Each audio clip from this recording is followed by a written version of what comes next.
Hey Outlaws, it's Joe here. Got another unsolicited movie review coming at you this week, and it's going to be A Quiet Place. I had to choose between it and Super Troopers 2, and well, let's just say that A Quiet Place may deserve a little bit more airtime, at least in this review segment. So A Quiet Place is a horror movie. They're at least calling it a horror movie. I would also say that it's very much has a lot in common with like science fiction, thriller. The entire movie is outstanding for its lack of dialogue. It does not have spoken language in all but a few segments because the premise of the show is that there are creatures living in the earth, and they are predatory and they are extremely good at hearing things. They've got just gigantic, well-developed ear cavities, it would seem. And you've got to be quiet when you're around them. And so it follows the story of a family that's kind of adapted to living in this world without speech, and they had done so by using sign language. And so there is some subtitles when the signs come on and stuff. But you're coming to see this movie if you really like tension. And I would say that, as much as I like tension in my board games, I also love them in movies. Like the first thing that it does is it helps you to invest in the sort of plight this family is going through. It has a very likable and very sort of, I would say, believable family members. It has Jim from The Office, so John Krasinski is the director and also stars as the father. He just delivers an outstanding performance. I really liked his work in Away We Go as well. And I think that he's kind of made a turn into the horror movie genre, but really he's still playing kind of that similar, very likable, very like human character that he first pioneered in The Office. So I think that he's doing a great job there. I think the rest of the family, especially I think really, if they're going to give an award for this movie, it needs to go to Emily Blunt in the role of the mother, because some of the scenes that she has to sort of convey so much emotion without the use of sound, and she does an absolutely fantastic job. This is actually, as a horror movie buff that watches lots of horror movies, this is like the first horror movie since I was a kid that I can remember actually involuntarily taking both of my hands and covering my eyes with them. And it was just for a split second, but it was just like, that was a momentous occasion. I think it shows just the quality of the scares and the tense environment. There are not that many cheap jump scares, though, every time that sound happens in this movie, it kind of is a jump scare just because of the premise itself. And you really do start to, you buy into the idea that these people cannot make sound, and every time something happens that would result in a sound of some sort, it just makes me immediately wince, and I just love that about the show. Now, there were a few different issues, I would say, with maybe the believability of the actual premise itself. I would say the backstory, it does a good job of not revealing too much. I think that's what, very few horror movies that reveal a lot of information fairly early can continue to offer scares, when the central mystery has been revealed. So this does a good job of slow rolling the mystery, but some of the ideas of these creatures are just a little bit tough to believe, especially some of the things that would make sounds, some of the, where is the power coming from they're using to light up this whole complex compound sort of thing that they have. There's a lot of those types of, so it's meant to be enjoyed and not picked apart, I would say. But if what I've described so far sounds at all interesting to you, it's a great horror movie that does its scares without ever relying on gore or blood or, shock value. It's entirely done with tense, foreboding, atmospheric buildup, and that is something special in and of itself. So that's my review of A Quiet Place. And now you might notice that this episode is releasing a little bit before most Good Board Ugly episodes. And that is because in the off chance that any of you listeners are able to make it to the convention that we discuss in our episode, I want to give you as much of an opportunity as possible, because that's actually happening like the end of this coming weekend. So people of the future, sorry, this obviously isn't going to apply to you, but maybe you set your calendar for that long May weekend that happens the third weekend in May. If you are at all interested in attending a train game specific convention, in Medicine Hat, Saskatchewan, called Hattanooga. It's like Chattanooga, but without the C. And so you find them on Facebook. It is going to be this coming weekend, and Luke is one of the organizers of this convention, and he joins us in episode 163 to discuss train games. You are listening to The Good, the Bored, and the Ugly, a weekly podcast dedicated to reviewing board games and discussing topics related to the burgeoning world of tabletop games. Hosts Joe Sallin, Trent Ham, Andrew Dennison, and TC Reed examine games both new and old and tackle relevant topics from distinct perspectives.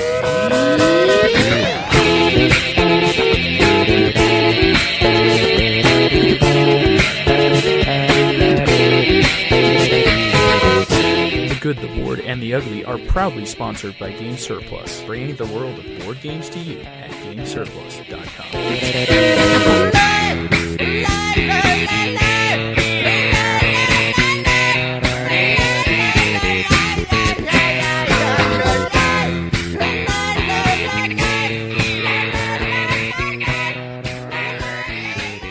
Hello and welcome to The Good, the Bored, and the Ugly, a podcast about board games. I'm the host of Good, the Bored, and the Ugly, Joe Sallin. I'm joined tonight by Andrew Dennison. How you doing, Andy? Pretty good. My voice is starting to get back.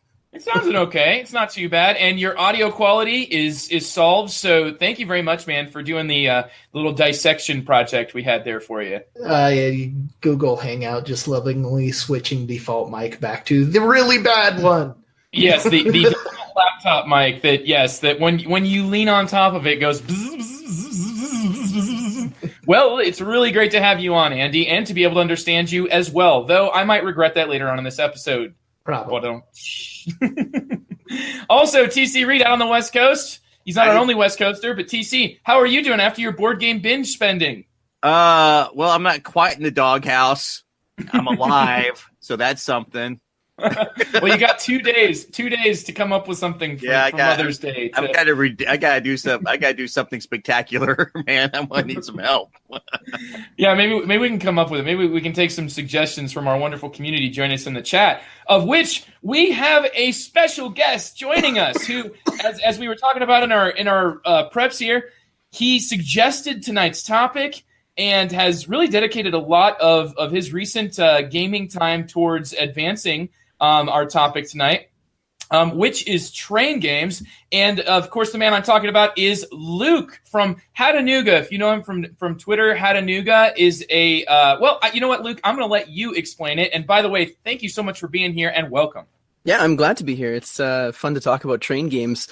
For me, honestly, it's a bit of a new venture in terms of my gaming shifts. I really started to dive deep into it after I received the copy of GMT's 1846, which was about, I think, January 2017 is sort of when I picked mine up. And so it's been just over a year. And that game created one of those snowball effects of just bliss and joy and interest. And honestly, it was... Oh, it's a complete disease, yeah. And we can broaden it, not just 18XX, but then you start to realize there's a broader world of things that are train games beyond even just 18XX, but that also have sort of they collide with that in some of their history and some of their mechanics and those sorts of things. And I've just been sort of enamored with in particular the 18XX system, but train gaming. I don't want to say it's taken over, and actually I've been trying to reintroduce a bit more diversity after having a year of pretty much pushing 18XX on my regular gaming group at every possible opportunity. But I loved it so much after the first couple plays of 1846 that I'd say a few months after, I want to say into March, like 2 months after playing it hard, maybe, 8 times, I started looking for other people because in my city, there just weren't enough 18XX players. And my search led me to a man named Tyler McLaughlin, who lives in Medicine Hat. And he's around on Board Game Geek. You can probably find him. E.E. Goings is his very clever title.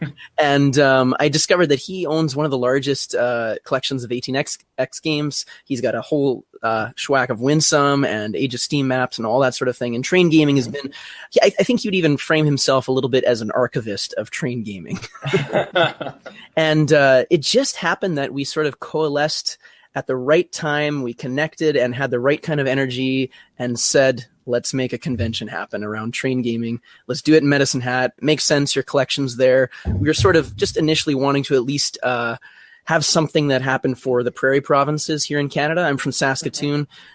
We've got Alberta, Saskatoon, Manitoba, and sort of these 3 provinces have conventions that happen in their major cities, but nothing specific to being a train game convention. I'd say if you're, and specifically 18xx playing is probably happening more out in like Vancouver or Toronto.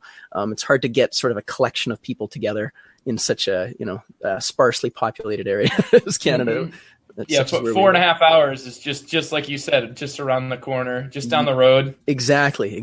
So anyway, that's how it began. Just through some emails and through a bit of excitement, and we made our first train convention called Hattanooga happen last year in May.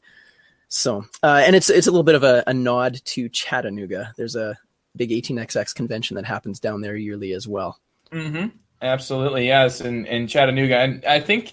There's been talk of maybe some of the guys in this local area coming down. I know that we have a local group that does attend Chattanooga, but it's nice to have that sort of a resource for, as you said, a population that is certainly underserved when it comes to collectives, conventions in those areas.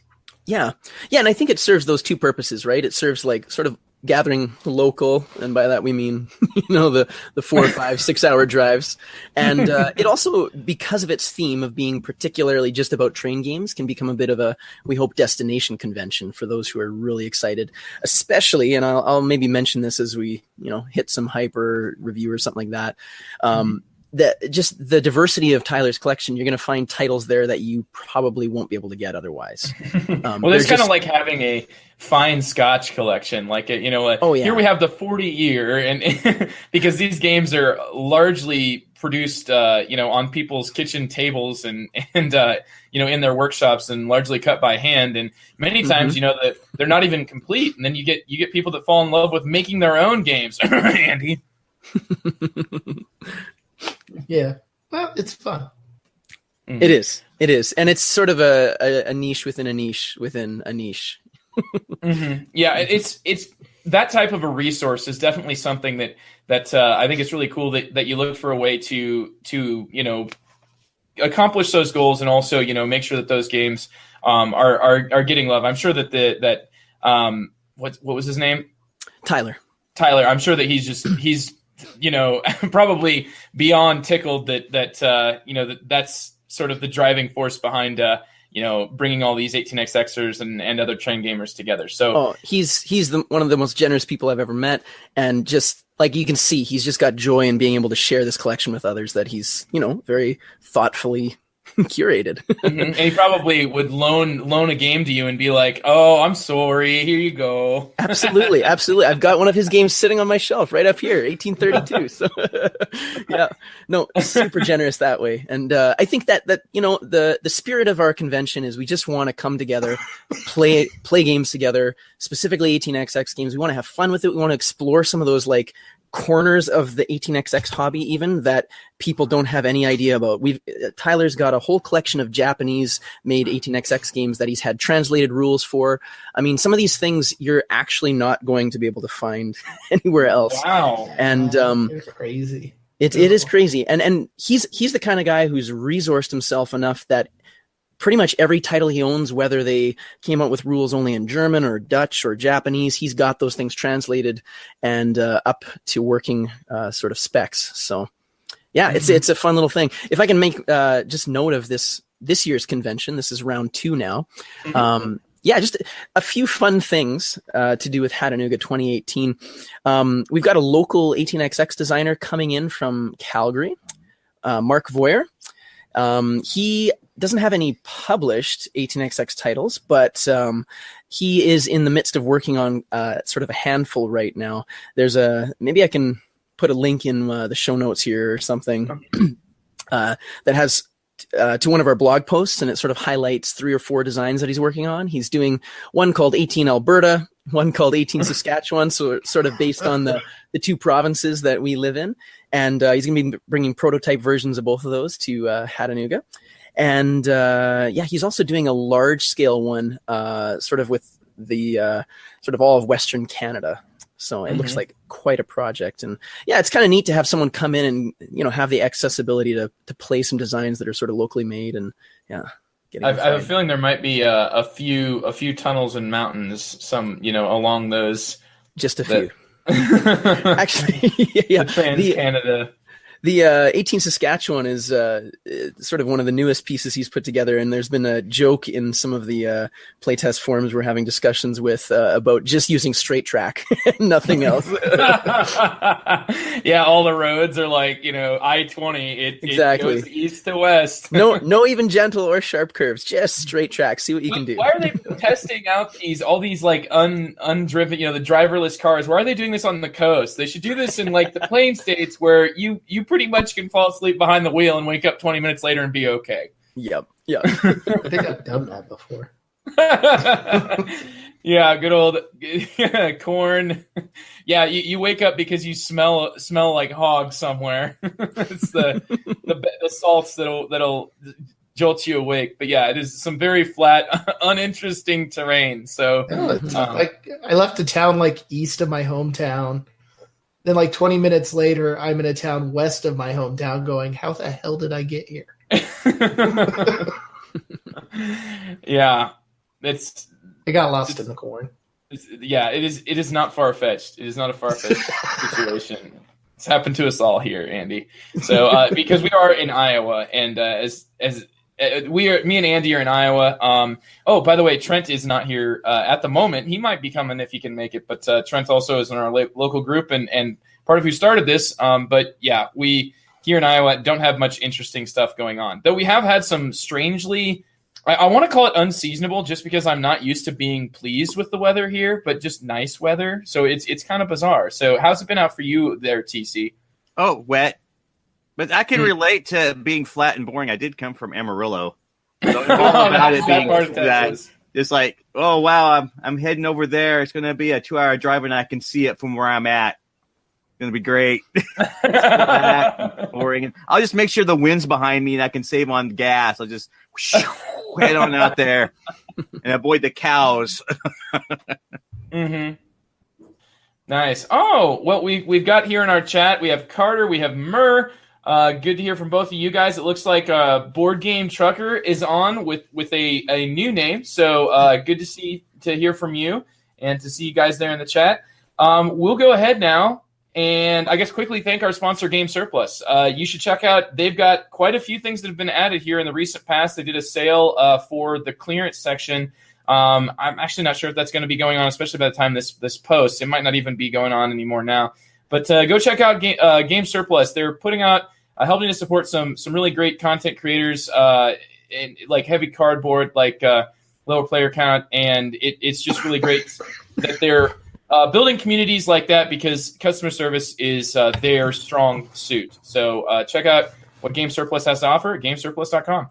And now we start every episode here with reviews. We'll go into a hype sec or to our we'll just skip right over the the bulk of the podcast, right over the train games, and just go right into hype. No, we will talk about train games, and then we will be hyping games. Which, believe it or not, I was able to find a train game to hype, and I feel kind of like I stole this from Trent. But since Trent can't make it, I'm doing this now in honor of Trent. The thievery has turned into homage. So, but you're gonna have to wait for that. First, let's get into our reviews, and let's go ahead and kick it off with a game that Andy put in his top 10, but it's not Andy who's reviewing it. Luke, you get to go first here, sir.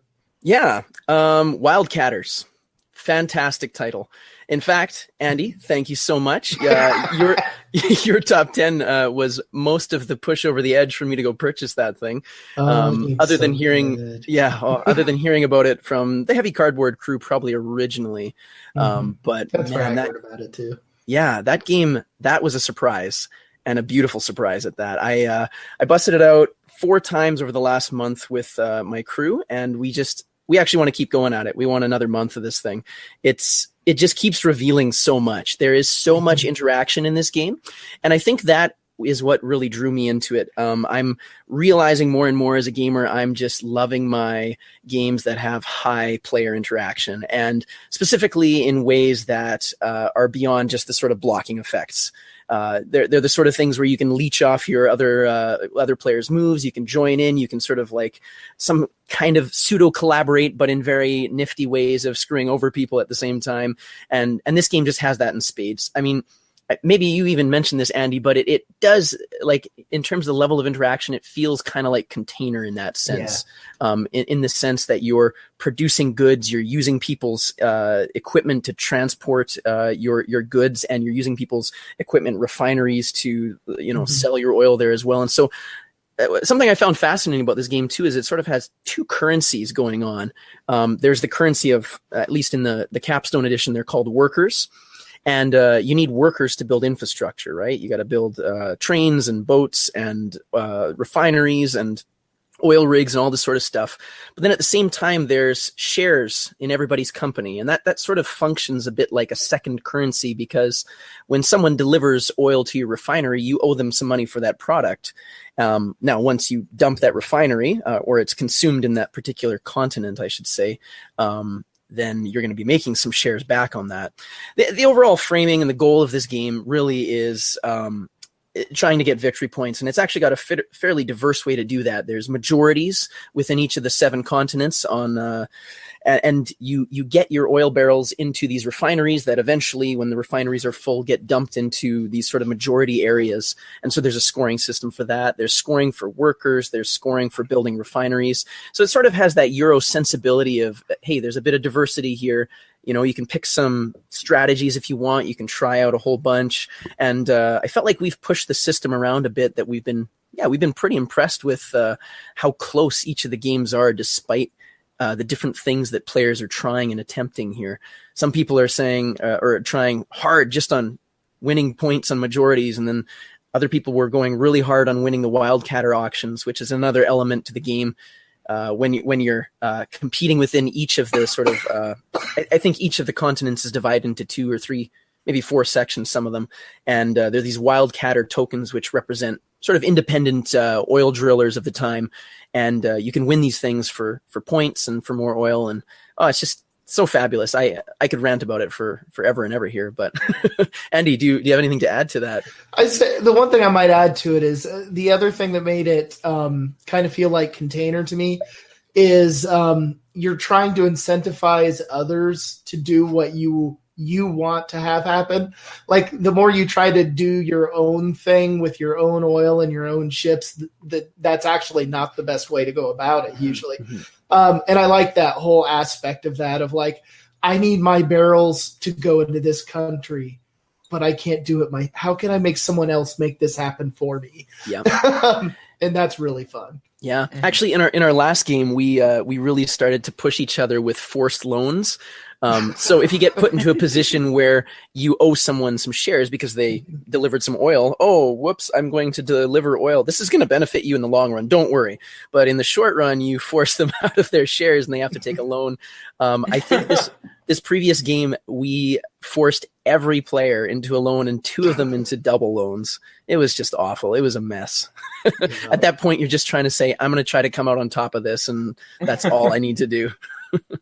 Be on top of the body heap. Yep, exactly. Well, thanks very much, Luke. I kind of wonder, I know that it has nothing to do with trains, but it has some trains in it. The trains is one element of the transportation.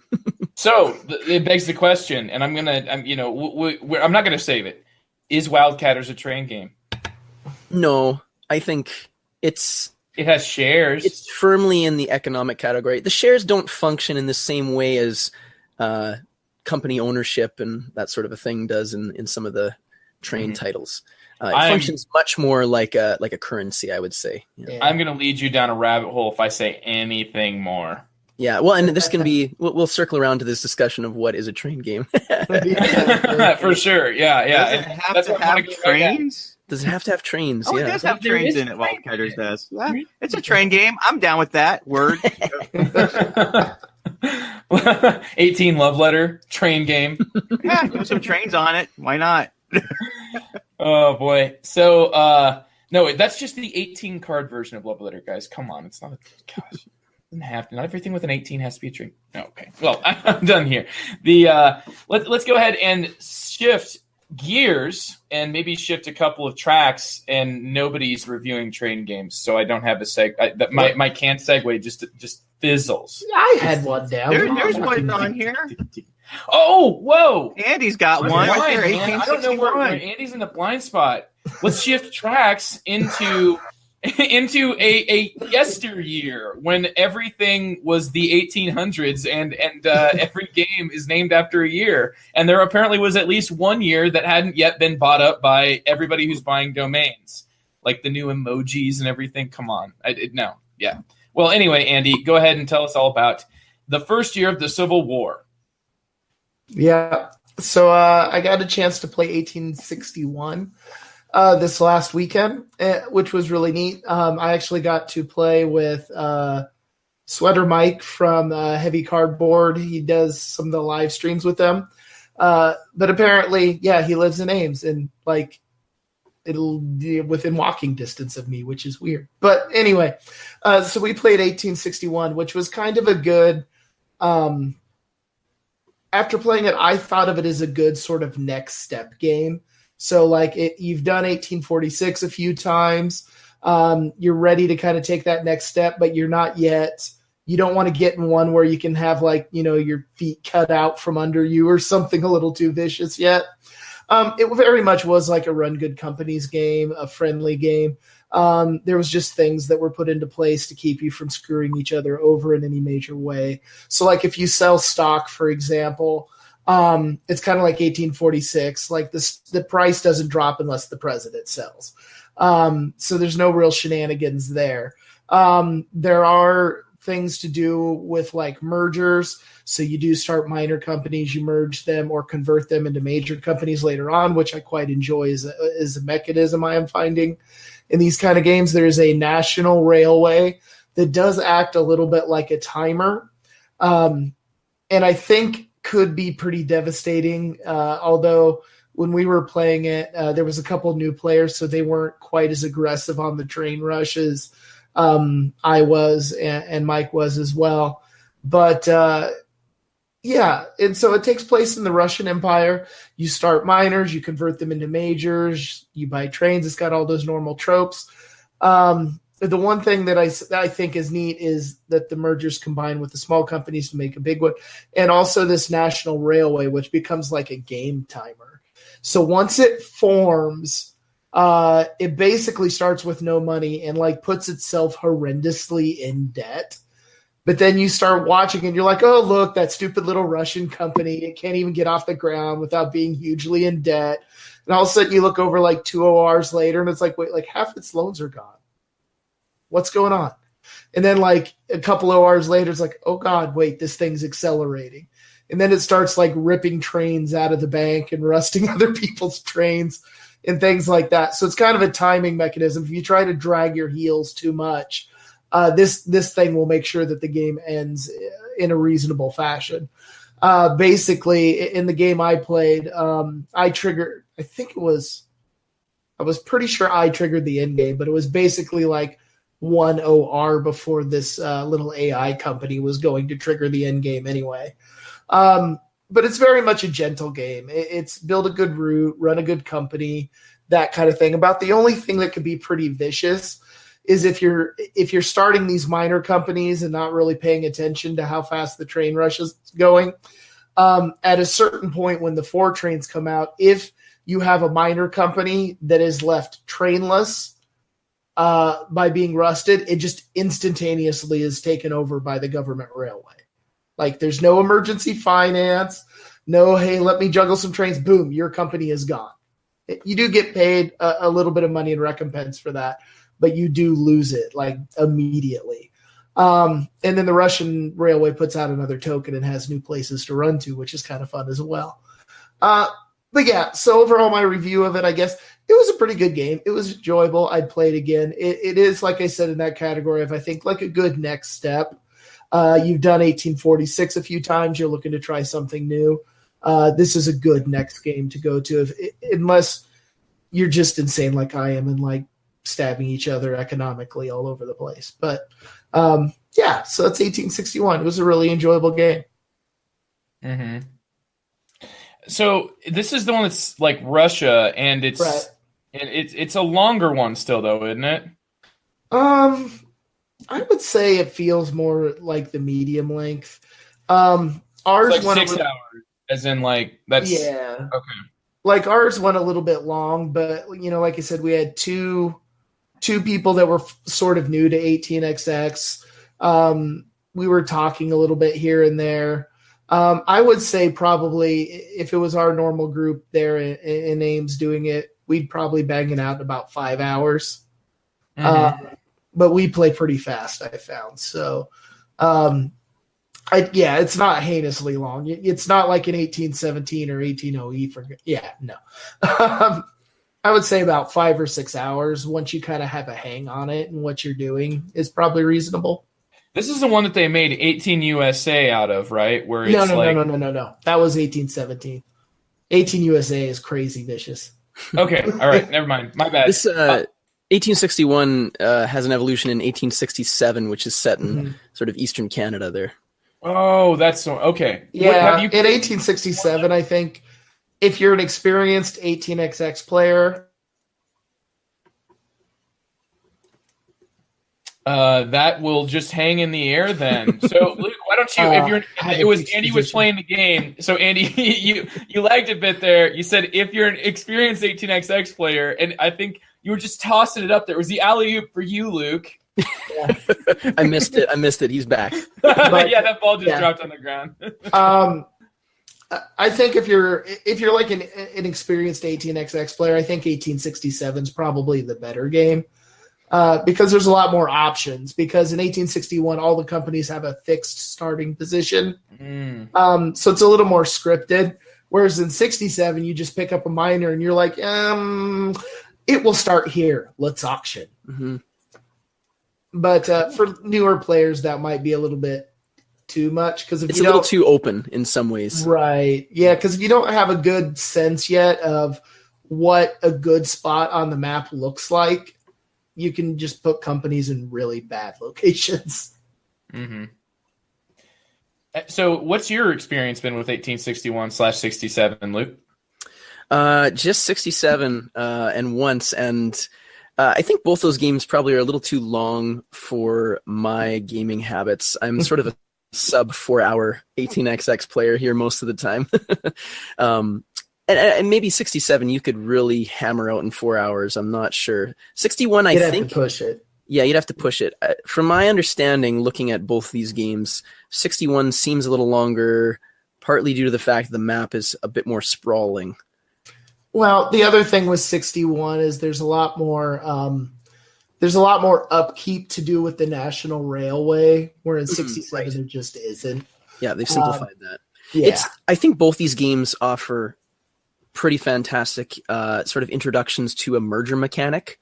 I think they do it really well. There's other sorts of variations of mergers throughout the 18xx, but I think this is a great place to start if you're interested in exploring that part of these games. They're friendly mergers. Yeah, so there's no, like I'm going to use my crappy company to take down your really good one, kind of thing with it.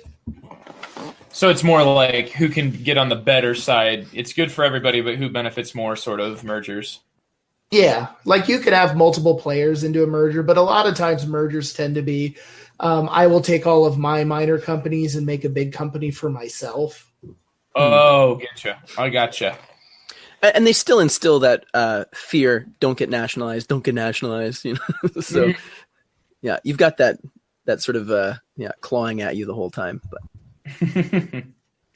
All right, well, thanks, Andy and Luke, for telling us about 1861 and a little bit of a cherry on top there with the 1867 discussion as well. Let's hear from TC, who's going to be telling us all about a short game that I've been looking forward to hearing because it sounds like this is polarizing. Yeah, well, I'm hoping Trent was here. We're supposed to do this together. I'm sad. Where's Trent? I'll do my best to fill in for him, but first of all, I'm going to have to go is there you can suck a bunch of helium. You want to make your voice higher. What do you do to make your voice lower? Get bronchitis. I don't know. Well, TC, I have faith in you. You can do this. So I last week, I think it was last Wednesday, I picked up a copy of The Flow of History, which was interesting because I picked it up right after getting my first play of Through the Ages in. Ooh. So here you go, Joe. I finally got it. I could check off one game, and it was the new story of Civilization. We played it, and my brain melted, and we screwed up a bunch of rules, and we basically decided we needed to play it again. Yeah. So I was walking out the store. I'm like, first play Through the Ages. Yeah, it's just like, oh my God, I didn't realize it was going to be this long. We messed it up. I put my, that's a whole story of itself of how bad I messed up Through the Ages. But we all either that or messed you up. play with an experienced player who like militarily kicks you in the balls, drops you, and then proceeds to kick you again. So on my way out, I saw a copy of Flow of History, and the store owner was like, "Oh, do we play?" I said, "Well, what's this?" Because we just got finished talking to Jeff from Tasty Minstrel Games. Happy to know this is a Tasty Minstrel game. Seth Jaffe. Yep. Yeah. I was like, hey, what's this? He's like, oh, TC, this is a great game. We played it like at Gemma nonstop 2 years ago. I'm like, really? This just came out. He's like, no, it was what you're holding is a reprint. It was like apparently a really hard to get Essen game a few years ago. So I'm like, oh, great. I'm like behind a curve again. It's awesome. So we get it. And I have to say, it's a pretty good game. It has been very polarizing. My daughter, Kate, does not like it. It's funny enough, she didn't like Flow of History, but she loved Yokohama. I don't know how that happened, but it did. But there's no fighting in Yokohama. Flow of History has attack cards. Yeah, blah, blah, blah, blah, blah. She went on. Anyway. How do you play Flow of History? Flow of History has one thing I like about it has a very, very interesting bidding mechanic. It's probably one of the better bidding mechanics I've seen because it's super simple. You just, there's a card. I want to invest in it. You got, depending on which version you have an investment token, throw it on a card, and you throw as much money on this thing as you want. It has to stay there around, and if it survives, you pay it, and you get the card, and you build your little tableau and execute it. However, if someone can snipe that away from you and pay you for it, and it's like a 2-round thing. So I like that. I mean, I thought Homesteaders had a pretty interesting bidding mechanism. This is pretty neat too. Basically, you're building a tableau. It's going to be 5 ages, and then like the future hits and you're done. Which is really funny. The future just hits a tableau. It's like, okay, at the end of your turn, you're finished. I'm like, really? It's the future? That's it? Okay, guess the future's here. And it comes the future, DC. After the internet. It's like the internet hits, and the civilization's done after the internet. It's like it doesn't get any better from there, right? It's like it's not a prophetic game. It's like, wow, okay, that world doesn't get any better than the internet. Time to end the game. It's the future. But that's when the world goes down, man. Come on, you know it. That's it. That's the end of it. It's the end of times. This is all 4 horsemen of the apocalypse rolled up into one. So yeah, it's basically an hour long. I think it's like 60 to 90 minute Civ game. It's definitely worth the $20 I paid for it. I would definitely say I would not go out of my way to find the deluxeified version of this game for $50. No, it's ridiculous. It's a small game. Yeah, but yeah, it was really funny because when I taught this game, there was more belly aching about this game. Like, well, I didn't know that could happen. Well, this doesn't make sense. I understand. I'm like, dude, this is another thing I like about it. It's a closed economy, right? You only take money out that resource tokens. Oh, communism! Like, I know. Oh, yes. That communism hit. Yeah, like everybody had to share the money. It's like, yes, all that closed economy just goes away when somebody buys communism, and it's just like, well, there went that poor mechanic of the game. And then it was like, well, there's no really variation in the game. It's the same set of cards every time, which for a game that's an hour, I think works to its benefit because you can just try out different things. You know what's going to happen, so you can try to prepare for it. We don't know when it's going to come out. Well, could you imagine, TC, the belly aching if you were playing with a different set every time? If you'd be sitting there like, oh, come on, communism didn't come out this time. I was so counting on it. That's BS. Yeah, it's called the flow of history, right? It's trying to emulate history. It's not the flow of alternate history, right? It's the flow of history as it occurs. So, it's got beautiful artwork. I love the artwork on the cards. Very simple to teach. It takes a while to wrap your head around it, so you want to play it a few times. Again, it was like hit or miss with my group. I cared for it. My wife, Carissa, was like, it's a good game, but it's not really a Civ game. Mm-hmm. My daughter was like, well, I like to do military, but if you focus on military, you really can't win the game, so you have to like diversify and do a little bit of everything, which made her feel like she had to like go into certain strategies to win the game, which she – and it's just a Civ game. She wants to attack everyone, right? Okay. But yeah, it's for the price point, it is $20. Oh, and the rule book is a mess. I have to print that because there was one card in there. It's like, well, how does the working animal works? And you look at it and you're reading like, it's like take a card from the deck and you look at the picture and you're like, that doesn't mean that. So I looked up and there's like typos in the rule book and stuff, which is kind of disappointing considering it's a reprint of a game that was already published. Mm-hmm. And the rule book and at least the retail edition is like this tiny, tiny booklet. And you're like, like, oh, I can't read this crap. So I had magic rules. Yeah, it's like a little magic rule book. I'm just like, oh, crap, man. So I had to like download a bigger version because I'm old and my eyeballs are going out. But overall, I can recommend it. It's a good game. It's just funny that we played it after playing through the ages. So I'm like, oh, what are the victory points? Oh, they're the liars. Oh, we just played a game that had liars as victory points, right? Okay, it all works out. I do think that there's some inspiration there. I mean, the way that you're sort of working down through different ages and the way that the card drafting line, I mean, it's not exactly a drafting line, though. It's more like open auction that, for you to get cards, your turn has to come back around. But yeah, you bringing these things up is jogging my memory, but it's been a long time for me. I remember feeling kind of similar to UTC. I guess, and I agree with Carissa too as well, that the scope of this game and the way that it's kind of like your sort of, hour-long Civ game, there's a lot that gets thrown out. And to a certain extent, I ask myself, like, would I play this one? If I want to play a Civ game, would I play this one and feel satisfied? And I don't think I can really answer that one in the positive. I think that it would, it's got its own interesting qualities to it, but it definitely doesn't really. It doesn't work, first of all, to get you used to through the ages because it doesn't have you managing really much of your own civilization that much. I think it's just basically you buy these cards and then you use them.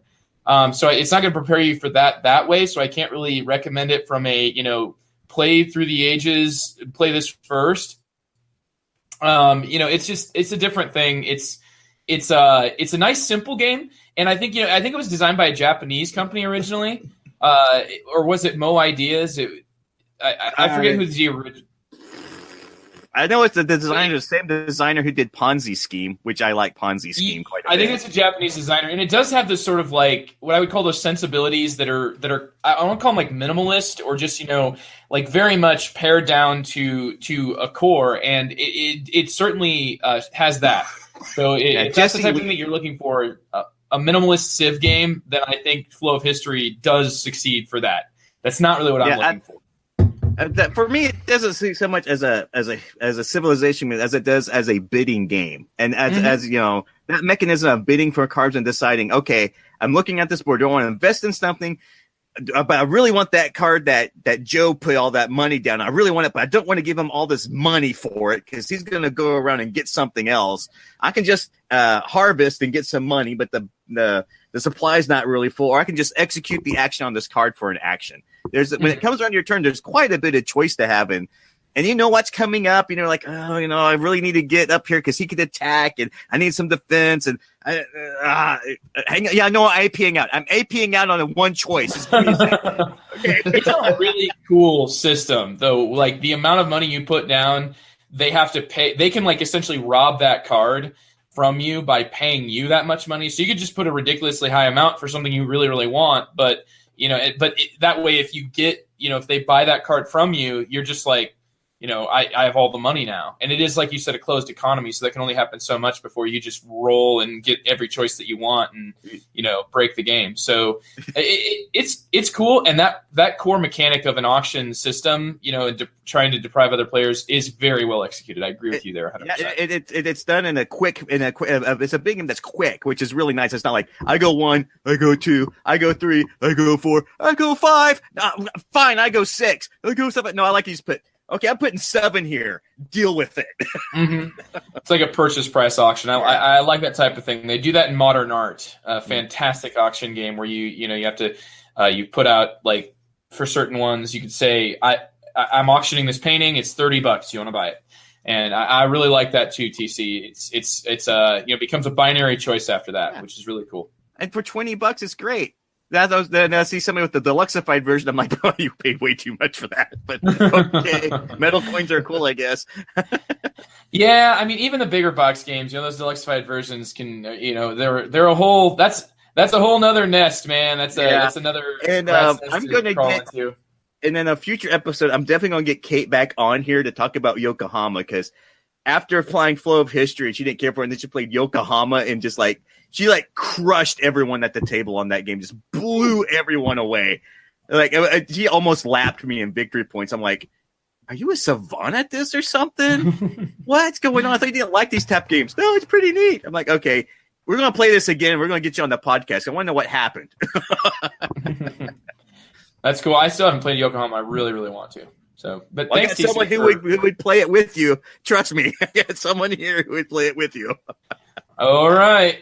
All right. Well, that was the Flow of History, and now I'm going to round out here with, I guess, maybe the lightest game. I don't know.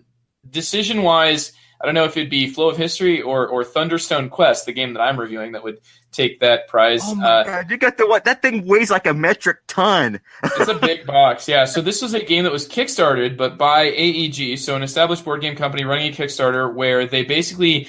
Had tons and tons of stretch goals, like one every $3,000, and I feel like it got up to like $400,000. So there's just bunches, just bundles of stretch goals, because every stretch goal was like an extra 2 cards. And it ended up being like 1,000 cards I got for like the price of it's 1,000 plus cards, and then a whole bunch of tokens, a whole bunch of cardboard pieces, miniatures, actual plastic miniatures. So Thunderstone.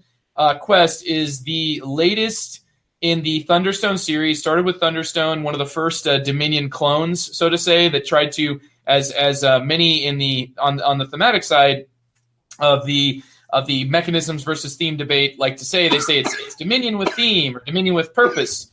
And Thunderstone, what they did is they took Dominion, a game that's pretty cold and calculating and mechanical about getting the most points, and turned it into a dungeon diving game where you are trying to build up the deck so that you can fight monsters, which most of the monsters in Thunderstone go into your deck as actual cards that you can use in the future. And they kind of took that mechanism out for Thunderstone Quest. So monsters don't enter your deck, but instead, when you fight a monster, there are certain effects that you gain. So the things that are different here, if you played any Thunderstone games, which, by the way, at the end of the game, whoever's fought the monsters that are worth the most points and upgraded their heroes using experience points from killing monsters to the highest level heroes that are worth most points, they end up winning the game. So Thunderstone Quest adds basically what it does. It kind of takes the pieces of Thunderstone, and now it makes so that everything runs smoothly.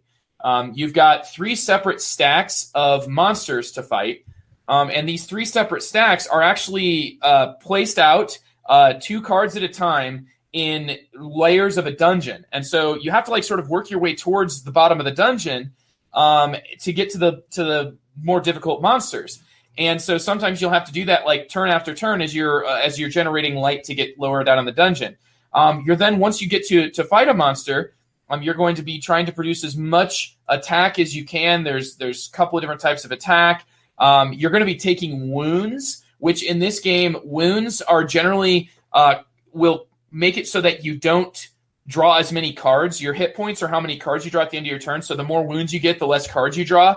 But then every time that you're not taking a turn in the dungeon, you take a turn in the village, and you kind of select a different special role in the village. So there's 4 different places you can go. One of them lets you like double heal wounds. One of them lets you double level up double level up heroes with your experience, which can be really nice for getting higher level heroes because they tend to be much, much more impactful. And you start to actually get differentiation between the heroes in the game, which, by the way, this game comes with like 18 different heroes, and you only ever play with 4 at a time. It comes with like 18 different groups of monsters. You only play with 6 at a time. This is, of course, the Kickstarter one, which they're kind of piecing it out so that it's like each one comes with about 250 cards. But like I said, mine comes with about 1,000 with just all this extra crap. So just tons and tons of stuff. But on top of all that, you're also going to be buying cards that are like weapon spells that go into your deck and that you use and equip to your heroes. There's a little bit of a system for getting more skill on your heroes. Every turn that you go to the village, you can choose a special role that lets you get like little physical tokens that are really nice because you can save them and bank them for later turns. It's like you can get a gold for 2 turns later, or you can use these same tokens to do things like get further down the dungeon by spending light or heal wounds. I mean, it's got things that make it so that basically here's Thunderstone Quest in a nutshell. Thunderstone was a decent concept that had all kinds of design issues. In my couple of experiences playing it, it seemed like everything tended to grind to a halt where a player would have to do something sort of suboptimal that they knew they didn't want to do just to make the game keep going. And it was like somebody at the table would have to pony up so that the better things could come out. Kind of like if you ever played Ascension, that card drafting line could just not get good monsters. You could end up spending your last turn fighting a bunch of cultists, which was just awful, that you're trying to, you build this deck that's so powerful and then you just, you watch it fizzle when there isn't the right monsters to fight, which is really frustrating. And I think that basically what the designers of Thunderstone Quest did is they made sure that you have good options regardless of what you want to do. And you actually usually have choices. So you have 2 different lower level enemies at all times, 2 different mid-level, 2 different higher level. And then once you get through the decks to a certain amount, you're going to be then getting to this last amazing epic turn where you draw all these cards and you fight a guardian. And that last turn feels so cool. You feel like you really did just get a ton of points and really got to finally utilize all the stuff that's in your deck. So it just, to me, they've got this game to the point where it really just sings.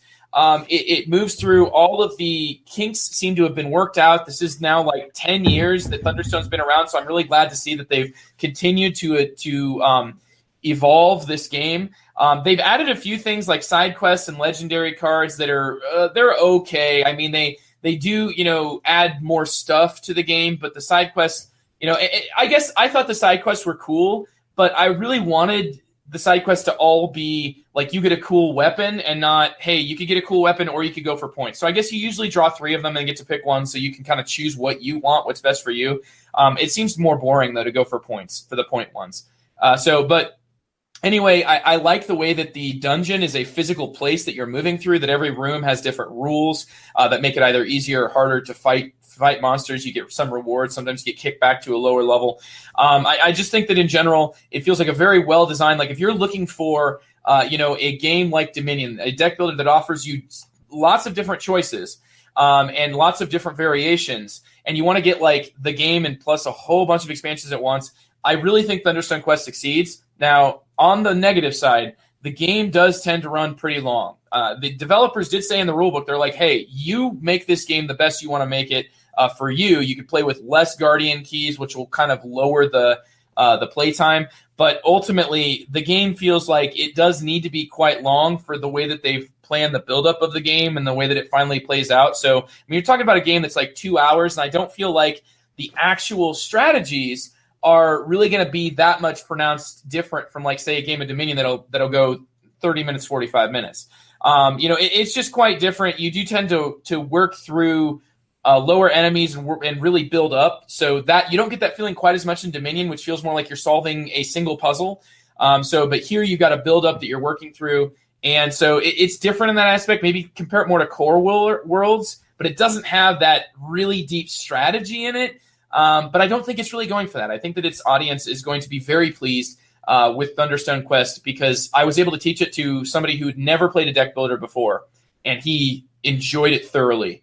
So, and this is somebody who tends to prefer conflict in games, and Thunderstone Quest has like literally no player interaction, at least unless you play with specific cards. So, anyway, that's my take on Thunderstone Quest. It's complicated.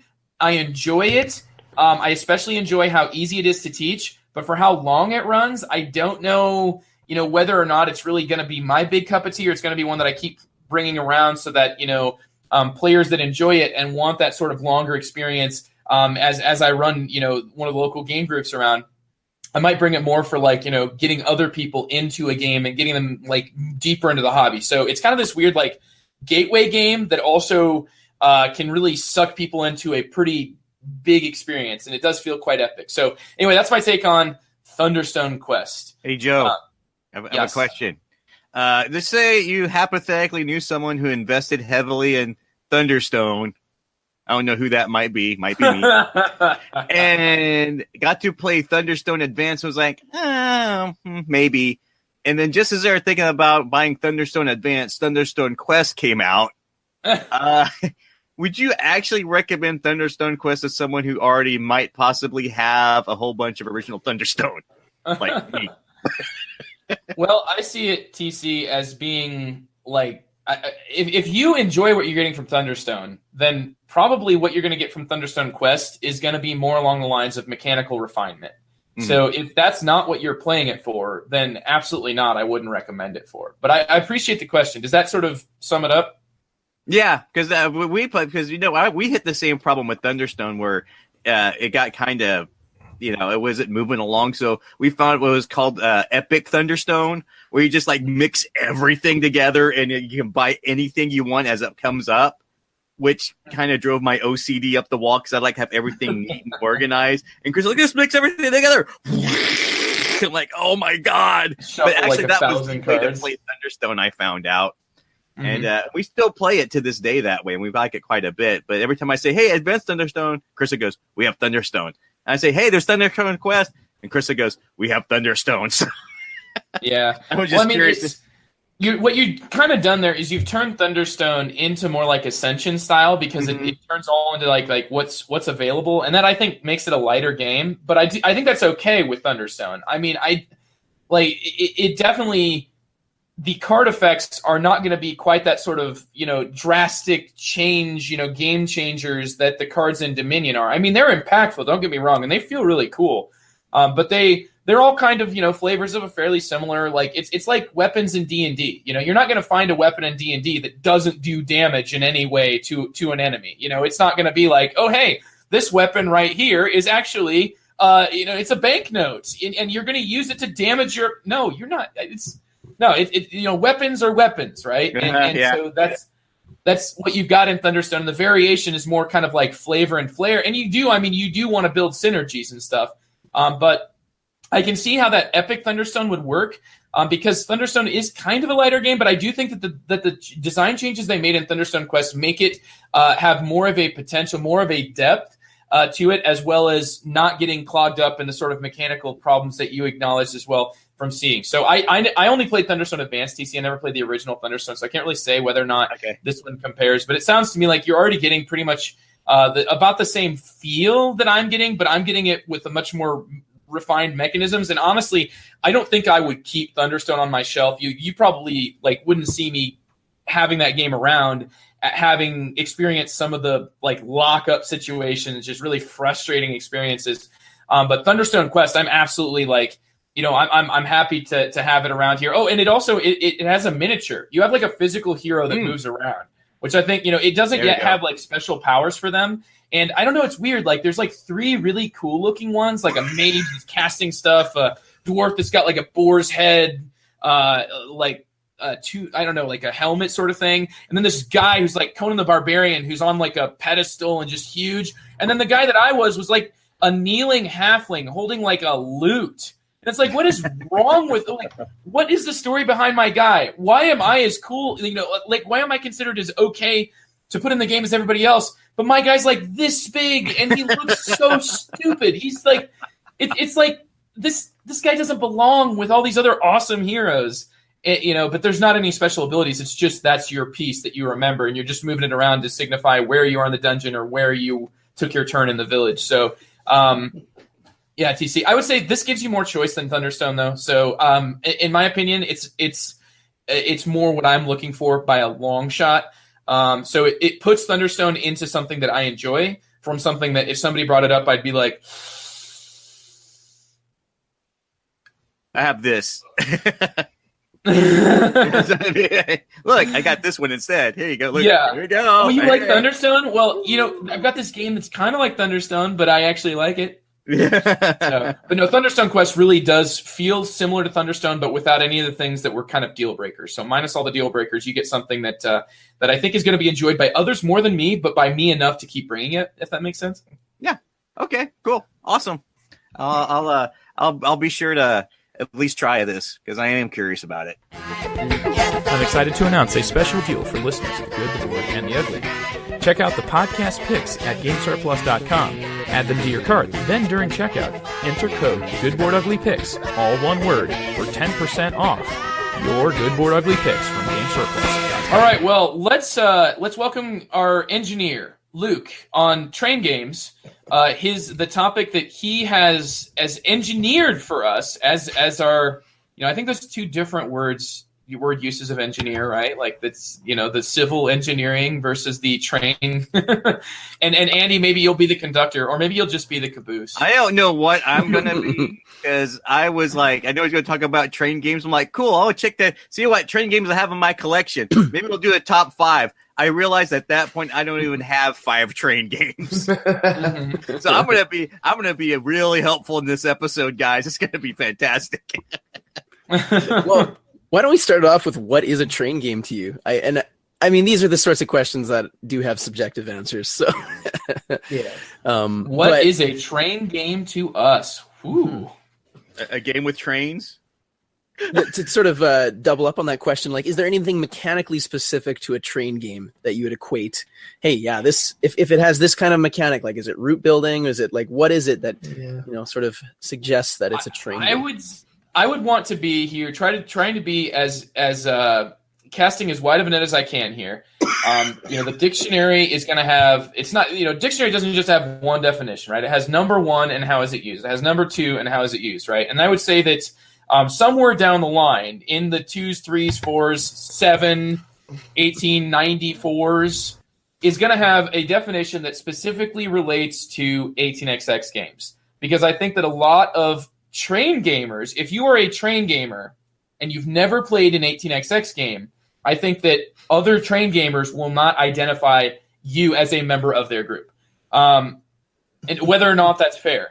But if you are somebody who enjoys games that include trains in them, like a train game could be something, like that number 1 on the Webster's dictionary would be like, any game that includes trains in it in any capacity. But I do think that there's like somewhere that, where you can see a lineage that is shared between many different games from 18xx all the way down to, like other games that involve building routes on a map, and actual physical trains, but that are not like on a level that's just like, okay, here's a game that's, it's a gigantic picture of a train, and the game has nothing to do with, has no shared lineage with any other game mechanics wise, mechanisms wise. So I do think that there's some sort of maybe a happy medium in between, like train games are only 18xx games, when I was introduced to the hobby, it was like, oh, those guys over there are train gamers. And I thought, well, I played Ticket to Ride.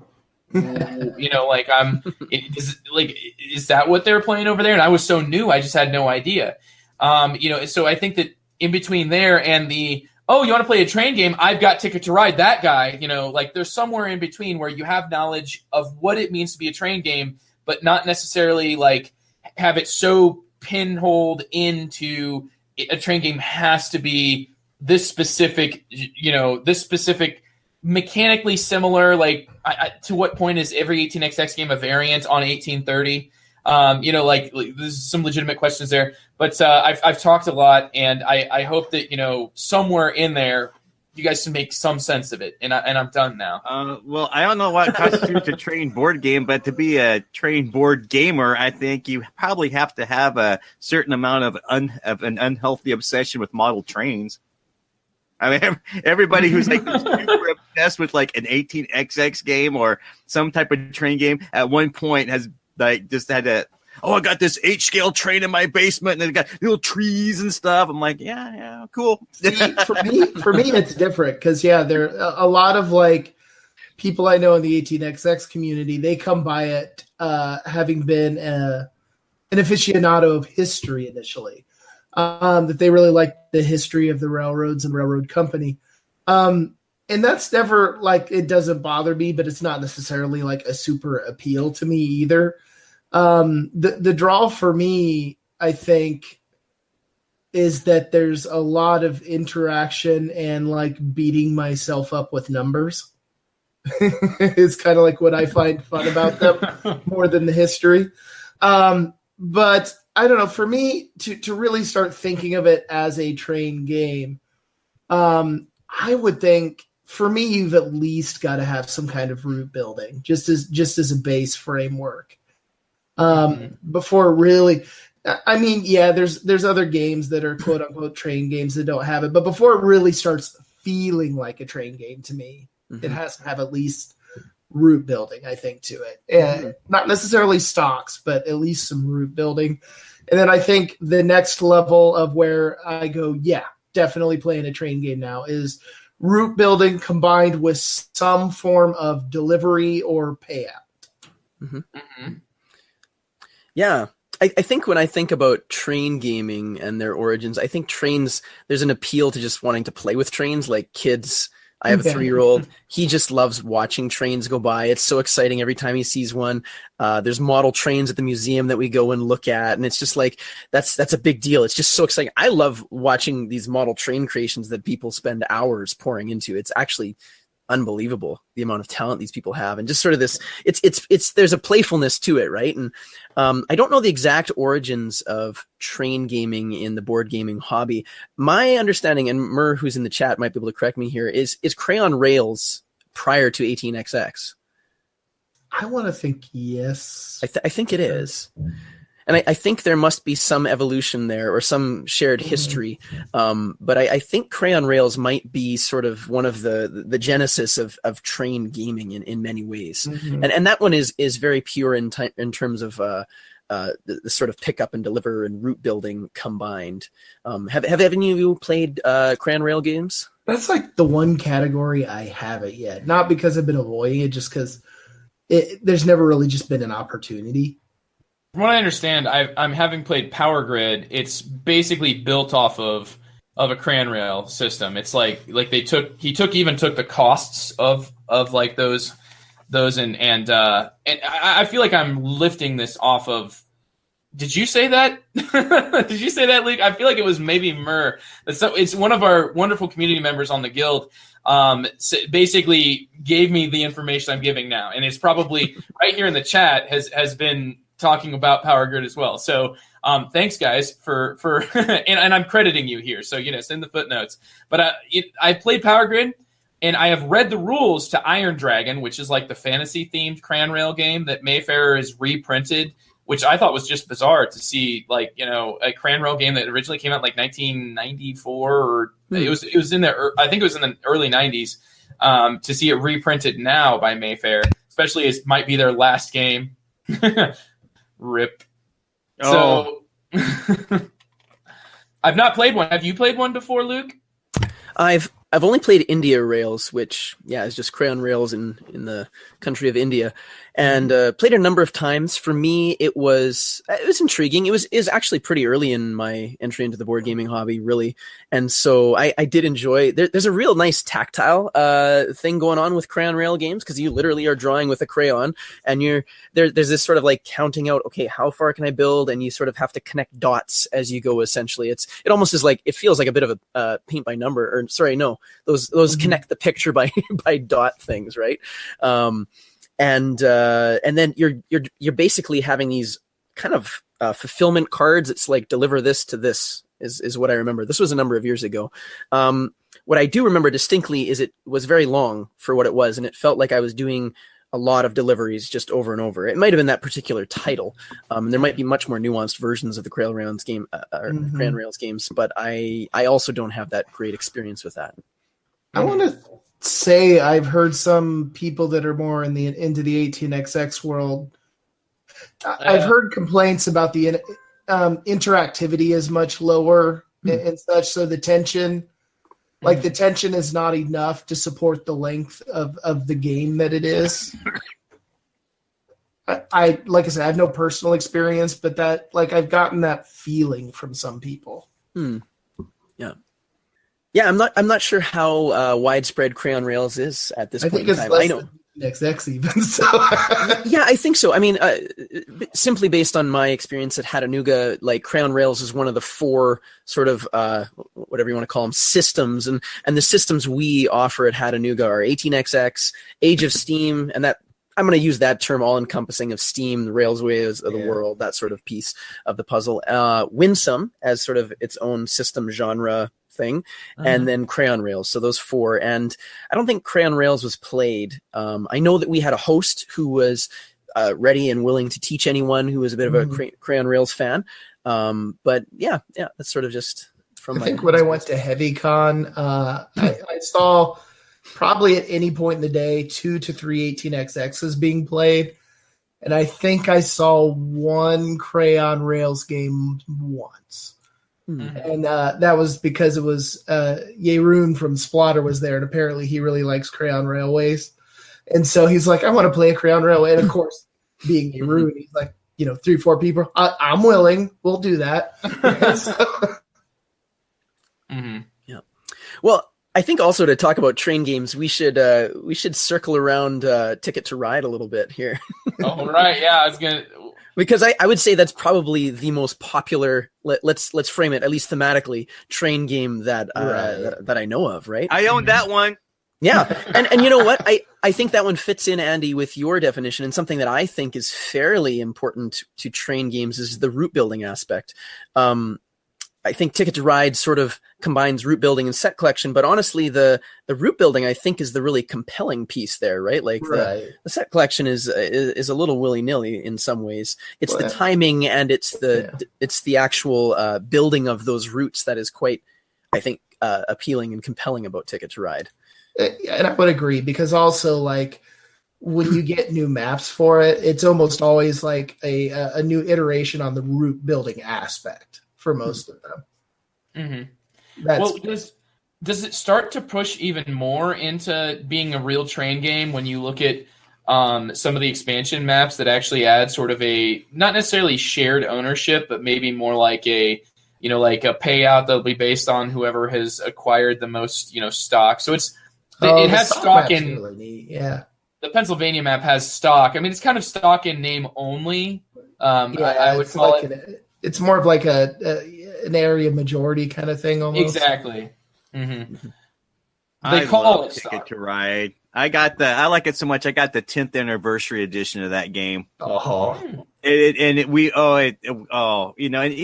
even last Wednesday at game night, I was helping a new couple came in, really didn't have any experience with board games, and they were trying to actually figure out how to play Ticket to Ride. And the beauty of that game is its simplicity. I sat down and said, look, okay, I can teach you Ticket to Ride. It's easy. You do this. Here's what you need to do. You get sets, you do that, you score, you move up the track, and you do that till you win the game. Oh, you mean I can block my wife by taking this route? I get it. Yeah, absolutely you can, and she can't complete that route. She's got to go all around and make it a lot longer so you can get more points. The simplicity of that game is fantastic, and plus the little plastic deluxe edition little rail cars are just so cool. They come in like metal tins. As soon as I saw that 10th anniversary edition, I was like, yep, I don't care how much that costs. That's going in my collection. Well, it's just a wonderful game to break out to teach people and get them really excited about the industry, the board gaming in general. Yeah. And now they even have the for kids, the My First Ticket to Ride or something like that. Yeah, My First Ticket to Ride. Which my 9-year-old really enjoys. Like we'll play that together, and I'm hoping someday, in a few more years, we'll try a Chicago Express or something. Yeah. Just go small. My son's getting into that. We kind of skipped over it. We're playing regular Ticket to Ride, but yeah, even my first Ticket to Ride's really neat. And then you can and what's really nice about Ticket Rides, you can go up from there, like Europe. Oh, now we have stops. And another one, we have passengers. Oh, you want a really mean version? Get Africa. Man, you'll just punch each other in the face all game on that one. So, yeah, there's a lot of maps for this one now. Mm-hmm. Mm-hmm. Yeah, and I think beyond just changing the dynamics of route building and obviously the geography, there are some interesting differences in how to get points, like scoring, right? Like you're saying passengers in the is it Germany that does the passengers? Germany, it was originally Markland, and then Markland, it's Markland. Yeah. The new one's called Germany. Okay, I've played the India map. That one has, you can sort of do these... Like circles or something? Yeah, these circles. Yeah. It's these kind of like circuitous routes that get you more points. I had to throw in a big word there. So. Ooh.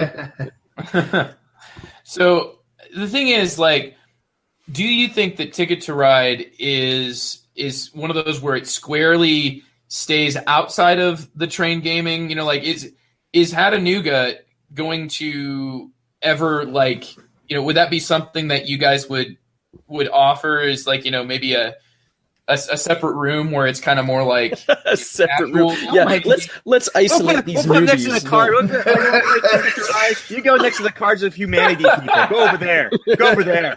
Oh man! Oh, it's a dark stain on train gaming. No, I'm already assuming that you're already sectioned off. I don't know. When you said 4 systems, it's like, okay, well, is there going to be like the I'm just assuming them being in different areas. Okay, so just to, what would be best is if you did like a playpen and then a couple of picnic tables that are super, super low to the ground, and then put Ticket to Ride on them. Right? Yeah, so that would send the message, right? Yes. If you play this game, you are a child. That's right. That's made by Days of Wonder. Oh, that's a popular company. Yep. Now. Yes, give them have every other place gets pizza catered, and they have Happy Meals and little toys, and you can get temporary tattoos. I'm all in that room. You know what? We actually had a walk-in off the street at Hattanooga. If you can imagine it, there's actually people walking around Medicine Hat. It's a large enough town, I guess. And they came into our venue because they saw posters, Hattanooga Train Game Convention, and they asked questions about, do you guys have Ticket to Ride? That's enough people know it. I wouldn't knock the game in that. Ubiquitous that game is. Absolutely. You gaming. You got Catan, Ticket to. It's like one of the top 5 evergreen games that's mentioned in one breath. Well, yeah, that's the thing that's good about it. In terms of train gaming, you probably won't see a lot of quote unquote serious train gamers playing Ticket to Ride. But I'll tell you what. If I mention Ticket to Ride to a group of middle school students, a lot of them know what I'm talking about. Mm-hmm. It's a good intro into kind of the idea of train gaming. And then there's several next steps you could take beyond that. Maybe a new Ticket to Ride map. If they're particularly savvy, that maybe it's time to jump to a Chicago Express or a Paris Connection from that. Mm-hmm. So I think it's a really good leading point. And as far as a game that's going to have that mass market appeal as a train game, I think Ticket to Ride works wonderfully. Mm-hmm. And I have an interjection here, Andy. When you were defining in your notes, which that was you, Andy, it was your notes that I'm referring to, I hope, on our document. I don't even remember what I wrote now. Well, you said something about how they were primarily strategic games over tactical games, meaning that you're going to be able to look at the board and sort of plan out a strategy in your head. And I really do think that Ticket to Ride gets you there. I mean, by the route building, it's your job is to acquire, and obviously the tactical element is in the cards, which we've had some discussion here in our chat. From David, who's joining us as well. Ticket to Ride's that sort of just keep drawing 2 off the top until you got a hand of 30 cards, and now it's time to actually play the game. Yeah. So there's definitely elements there about trying to most efficiently obtain cards that you can use. But it's all about sort of you have a bigger overarching goal in the form of destination tickets. And that is something that would be a common ancestor, with train games in general, with what you guys have identified as the 4 main systems of train games, especially when you look at like winsome games, that like where there's kind of a certain route that you're going for. Now, obviously, and Cranrail games, maybe even Cranrail games more so than winsome games. But it's just interesting to me, and I do feel like it belongs there because Andy identified strategic, and I do think that Ticket to Ride gets people deeper into the hobby because it has a strategy that goes together with tactics. Right, and I feel that way about a lot of train games. Like, there's definitely a strategy to it, but there's tactical in that, maybe you get cut off in your route building or something like that and have to work a way around it. But most train games I've played, there is kind of an overall, these are my goals for this game kind of feeling. Well, if I can make a bridge between a train game and your review of Thunderstone there, Joe. Well, that's quite the bridge. I'm on the edge of my seat here, man. What's going to happen? Well, trains. Have you guys come across Trains, the deck building train? Oh, yes. I like that one. Oh, yeah. Yeah.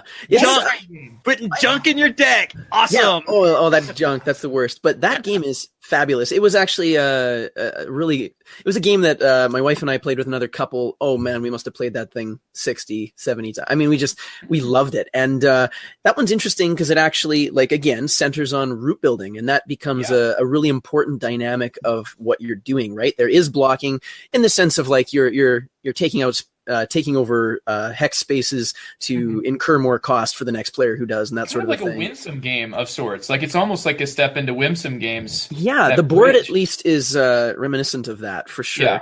Yeah, and I think that's something that we really enjoyed about it is the board draws everyone together. Right there's interaction baked into the game simply because you're building on top of each other and you're messing with each other's with each other all over the place, and that's something I think is also fairly central to my understanding of train gaming. Ticket to Ride, you're interacting. You're often.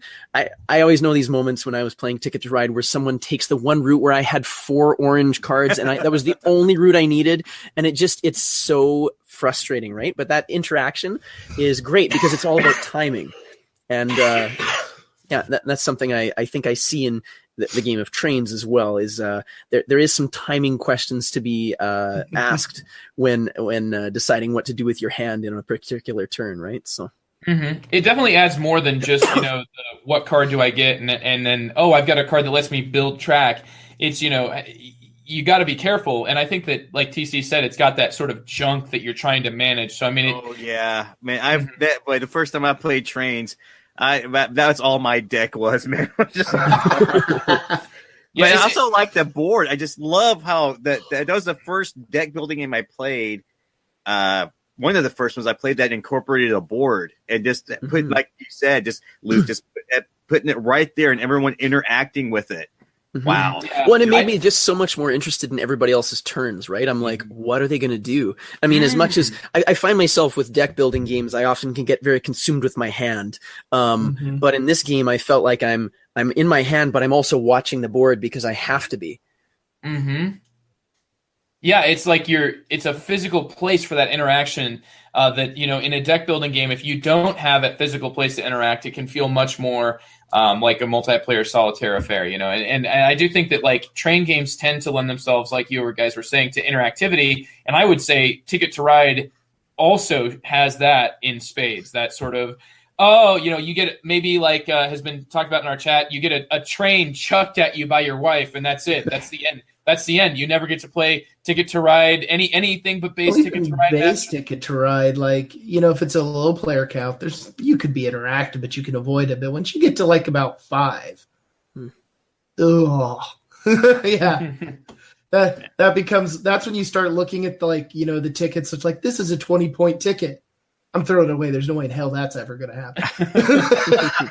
So these games are probably more like maybe what we brought up so far, like Ticket to Ride, Trains. They are like hybrids of this larger train game, genre. But because of that, if you're going to identify them or characterize them, are they a train game? Yes. I mean, like, just as much as any hybrid game is, the sum of both of its parts. So would you guys agree with that sort of diplomatic stance? I think so on those. Mm-hmm. Yeah, it's tricky. See, one of the things I always get confused on train games is like, I have Age of Industry, and I like Age of Industry, but Age of Industry I don't think it actually has trains in it. It's got like railroads, and you're completing routes and you're delivering, but it doesn't actually physically have a train in it. You know, I was like, is this a train game? Well, it's an economic game for sure. It's Route building for sure. I don't know where to throw this one. like Via Nebula. Yeah. It's a train game without a train. Like they've coated the train game in fairy dust to like make it more appealing. But it's a train game. Yeah, but like 18XX, you don't physically have trains, but you got the train cards that rust out, right? So at least they're there and you're using them. But I was like, but Egypt, it's like I'm building routes. They could be anything. You'd be like, I could be building like paving roads for all I care, right?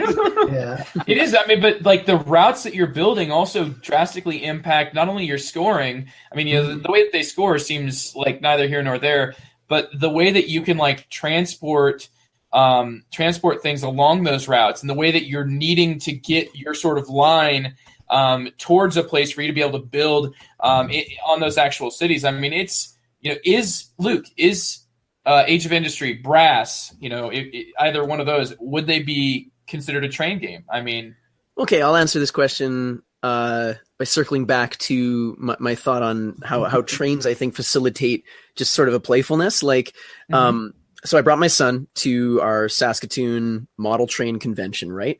And I think maybe similarly, people in the model train world have different enjoyment of why they do models, right? Like some of them maybe like the really technical aspect of like, oh, actually I'm going to do a historic, like I remember one set was a historic representation of a specific town that a train went through with the mountain range and that sort of a thing. Maybe some people really like actually just building the trains, and there's something interesting about that. I feel like there's a whole bunch of levels that you can enjoy that aspect of what you're doing, right?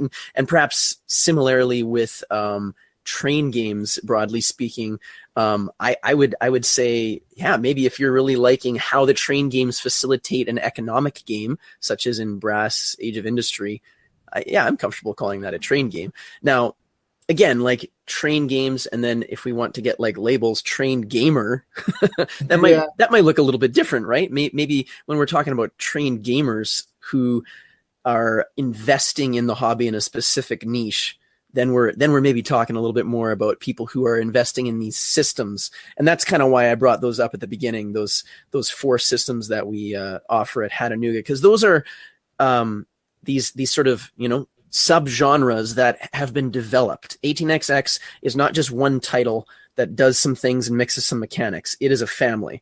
And Age of Steam has spawned a family. And I think that to me also represents something in train gaming, because there's people that circle around and want to be part of that family.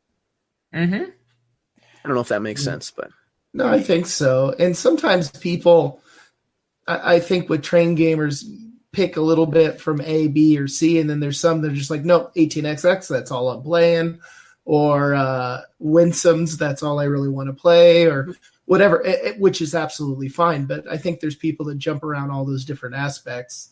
And just quickly, we've mentioned these 4 different things, but if our viewers, viewers, we do have viewers, but if our viewers or listeners are unfamiliar with these different areas of train games, Luke, would you give a summary of as many as you'd like to, and then you can pass the torch to any one of us? I think that we can at least, if you pass it to me, expect it to be butchered hard. If you pass it to me, expect it to become somehow about attacking and killing and chaos. Actually, something that Tyler, the friend I run Hattanooga with, he's talked about 18XX games being war games fought with money and trains, right? Like there is something going on. There's a parallel there. But the 4 systems, the one we've talked about a bit here is Crayon Rails, which specifically I think focuses on route building and pick up and deliver stuff.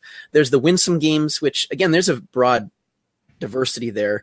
I don't know if you want to just call them Cube Rails. Cube Rails might, because they're not all made by Winsome really anymore. Yeah. I guess maybe Winsome becomes the title because there's just so many that emerge out of that company. Yeah. But Cube Rails generally denotes train games where you I think it's almost always hex-based sort of maps, and you're developing routes for the purpose of sort of increasing the value of. So if you have a blue company, increasing the value of that company by connecting specific cities or locations, and each of you then are also collecting that color of cube to represent your investment in that company. So if I have 10 blue cubes, that represents I have 10 investment essentially in whatever that company's value is. And so as that company's value goes up, my 10 cubes are valued at a higher and higher level. And so that's kind of the basis of a cube rails game at its simplest. And I think Paris Connection is probably, one of the easiest entry points for that. Age of Steam, that one has spawned many different parts of the family tree there. And it was kind of a branch off of Winsome originally. So. Yeah. From my understanding, Martin Wallace enjoyed 18XX, and I think he wanted to develop a shorter, more simplistic, but also sort of carry along that Winsome cube rails feel. And that's definitely what Age of Steam seems to do for me. And in fact, I think Age of Steam originally was published by Winsome. Yeah. Age of Steam was developed into Steam and Rails of the World, and what's the other one? Yeah, the Railways of the World. Yeah, that just got. I just saw a huge reprint of that with the plastic. Yeah, it eventually did get reprinted with the plastic, but they somehow kept that same old beautiful Winsome art, and I'm using the word beautiful there as in a way that I'm parodying Andy, because he actually does love boards that are so disgusting. He has him and his wife remake the board with competence. It's like the ugliest dog competition. You just gotta love them. Yep. And then that's why I love to have ugly dogs that I can sit and stare at for like 2 hours and just keep looking at them. Well, so you talked so far about Winsome and how they're kind of like cube rails, how they have a shared ownership aspect, and the route building is generally abstracted to hexes that you have presence in. Now, Age of Steam is kind of like maybe a graduated up to from that Chicago Express Winsome cube rails that we just came from. And what else does it sort of change around? I think that in Age of Steam, well, and I don't think I've played a lot of Age of Steam, but in Age of Steam, you do actually have a track that you lay in a specific fashion that does connect a specific part of a hex, a specific entry of a hex to another exit point in that hex with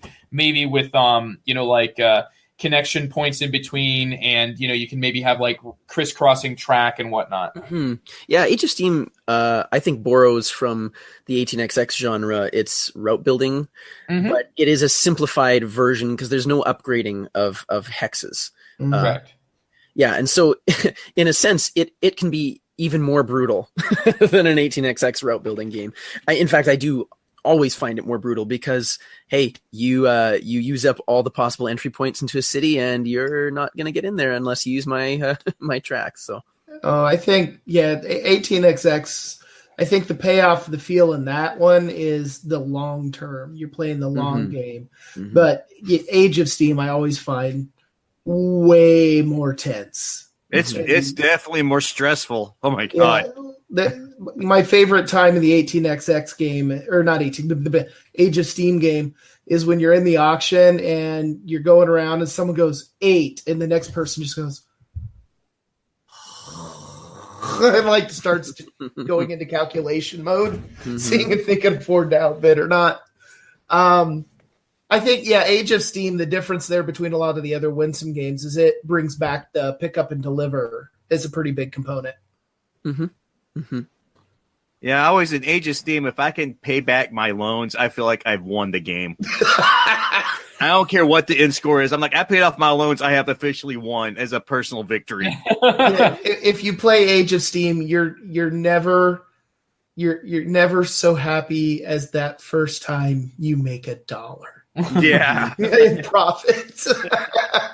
Well, Seth Jaffe, I mean, there's like 4 different games within the Age of Steam category. And then on top of that, like Age of Steam itself has like 100+ maps.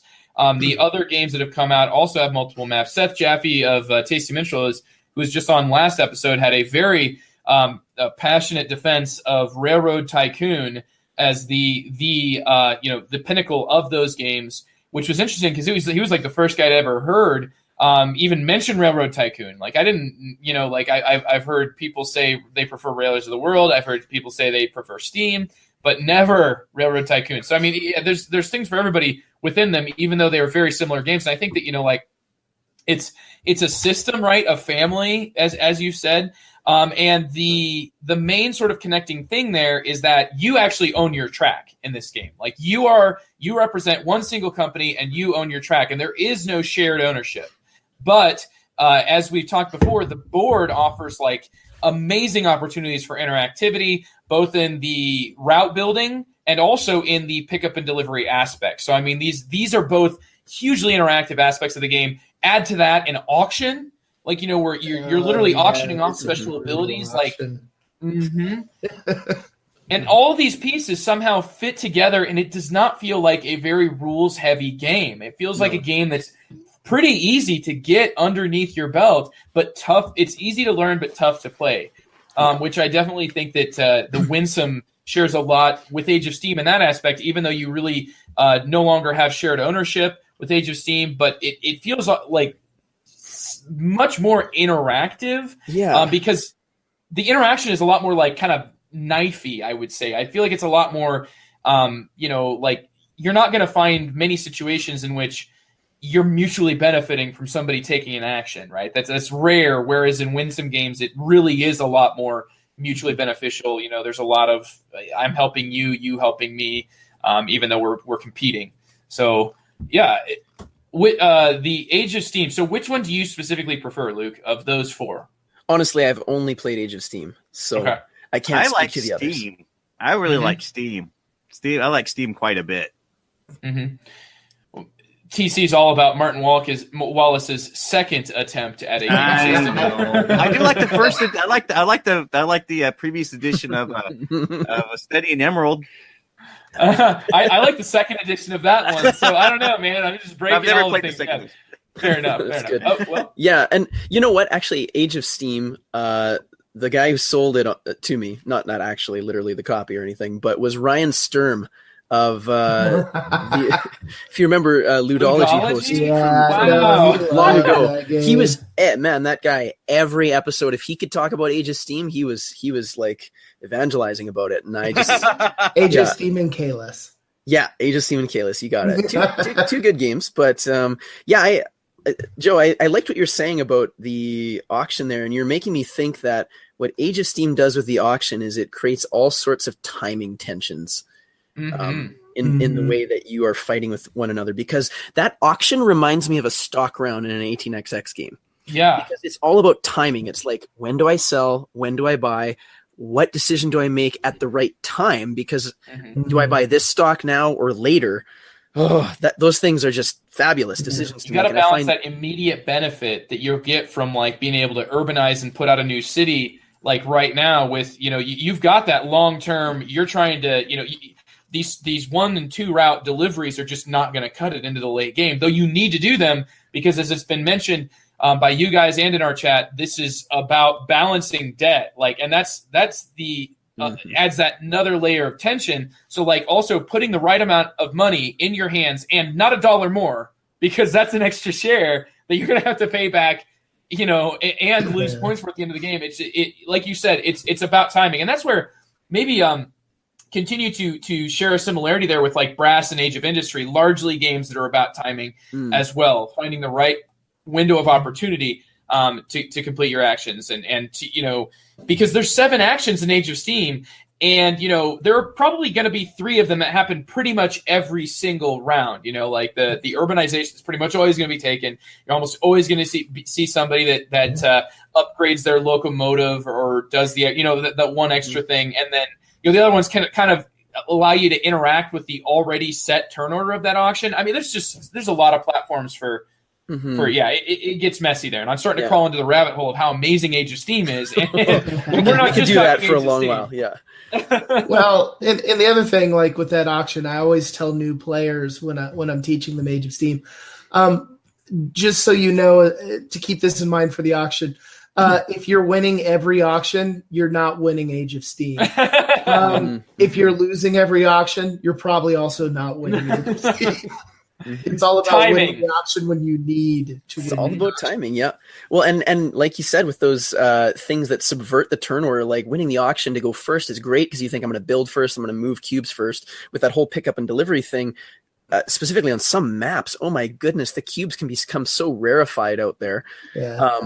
And with that move first action that you can sometimes take during the auction and subvert that whole line of first, second, third, maybe you're fourth, and you go, I'm going to take move first and take those cubes that everyone was hoping that they'd get for their slice then that the person who won the tendon, auction man. is just silently glaring at you across the page. Especially if you do it 2 delivery we're set up for a 5 on. Ooh. Yeah. Have you ever played, anybody here, have you guys ever played Rolling Freight at all? It's been compared in our chat as a dice train game that's I've heard of it.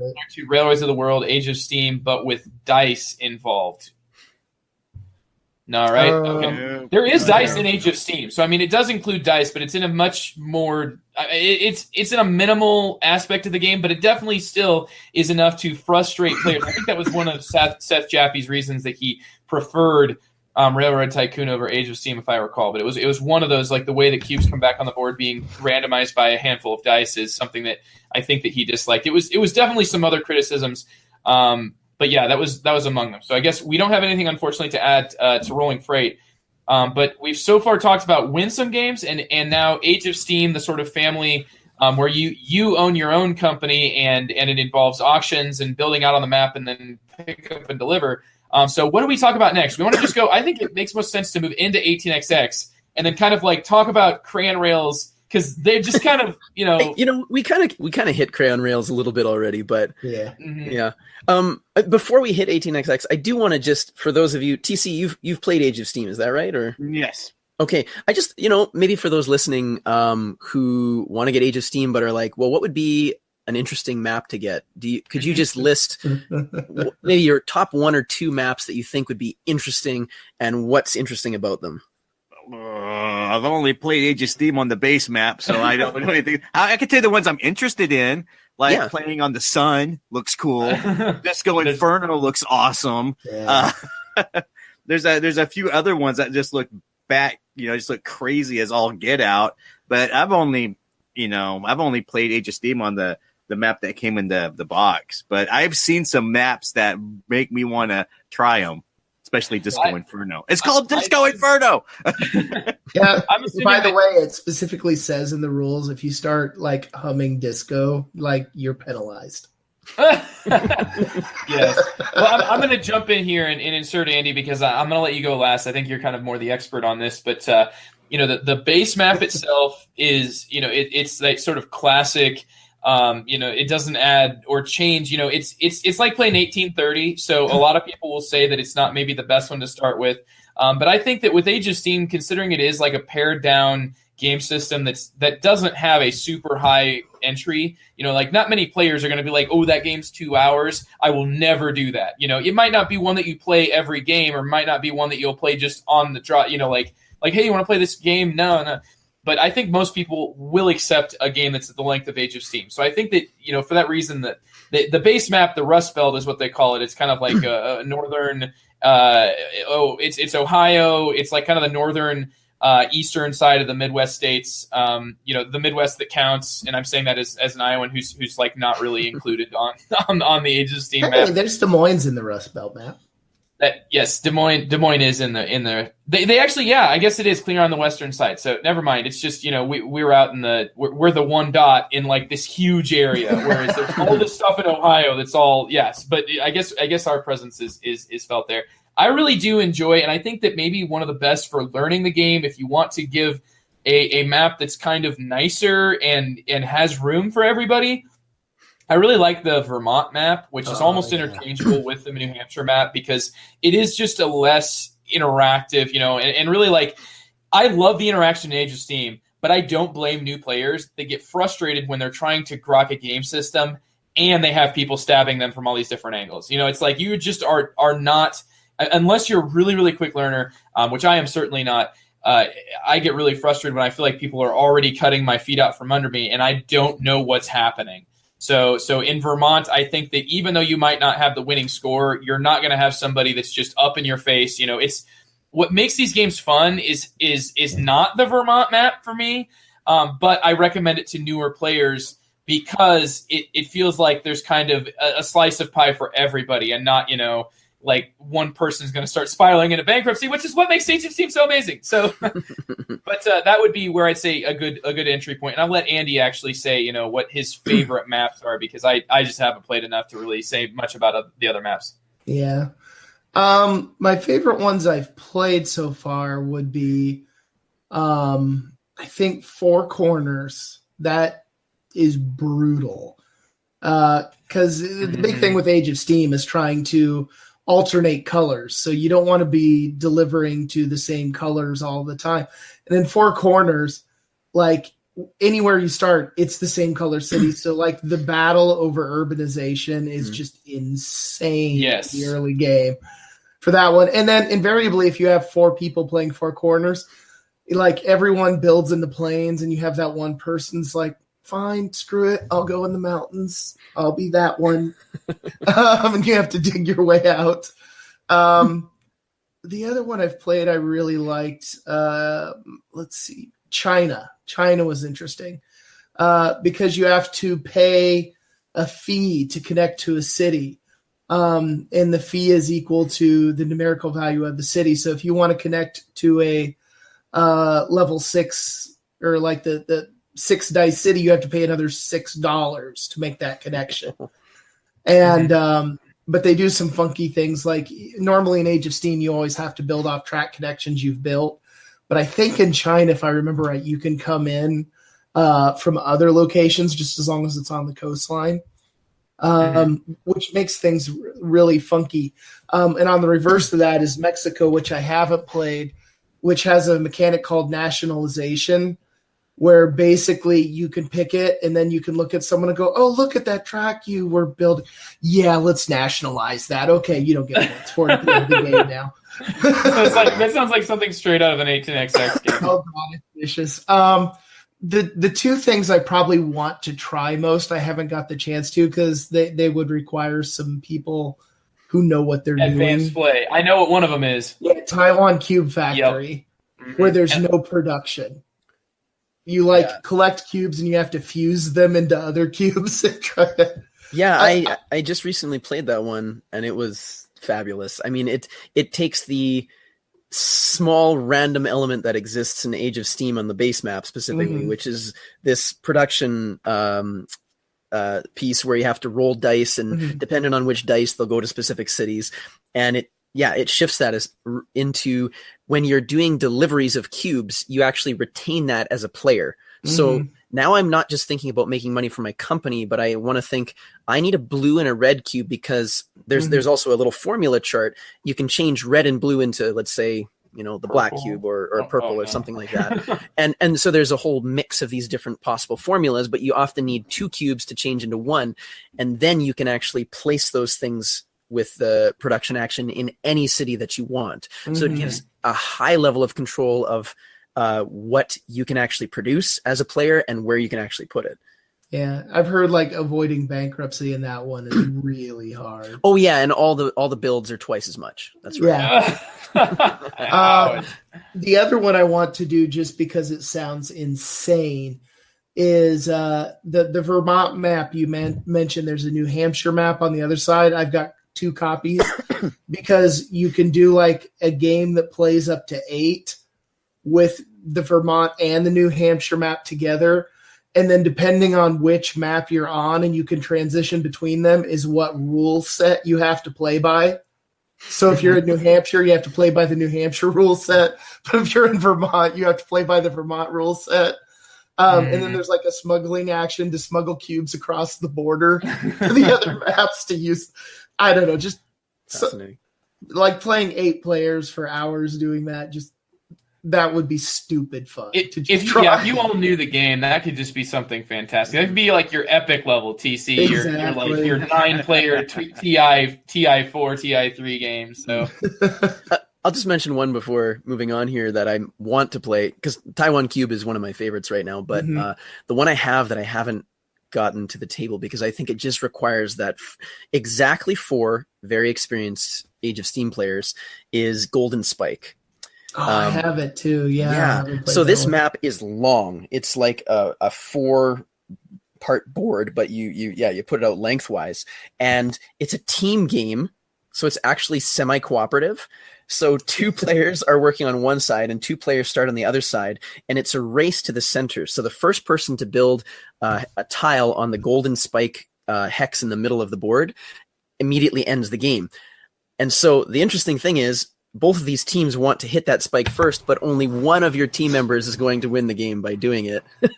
or I guess, the trigger, of course, will be based on the timing of it all. So it looks absolutely bonkers.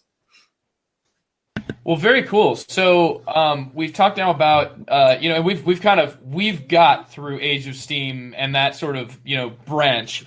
Now let's go up a little bit here and get to 18xx. And I do want to circle back around to talk about cube rails, because I think that's the one where I might have the most have more to say than the other things that you've got going on here. But now here's the baby of when people say train games. 18xx is what a lot of people just identify as. If you're not talking about 18xx, then saying you're a train gamer is not. It's not how you identify it. Train gamer is kind of like, I want to say, like, they should just write for a copyright and say to say train gamer, to put train gamer on the box, a train game on the box, it needs to be an 18xx game. So, Luke, could you describe what is an 18xx game for people who've never heard of this before? I mean, to really, really boil it down, I think an 18xx game fuses together 3 things. It is about route building and thus running companies to sort of mimic deliveries by connecting locations that have value. So that's one aspect. It is about owning fractional ownership in each of these companies. So I have X number of stock in that company, and however well that company pays out each turn, I also reap the benefit, right? And then the third thing it does, and I'll frame this differently, is it includes a tech tree sort of element with trains.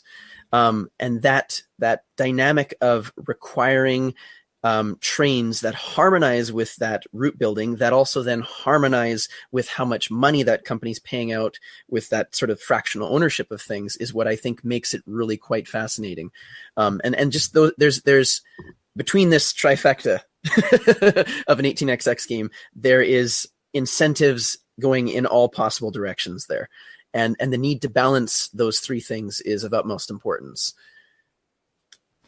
What a fantastic, succinct explanation, because if you gave me that many words about 18xx, I don't even think I'd be able to give people an idea that this is a game that's about, trains. But that's exactly right. I mean, those are the 3 mechanical components: stock,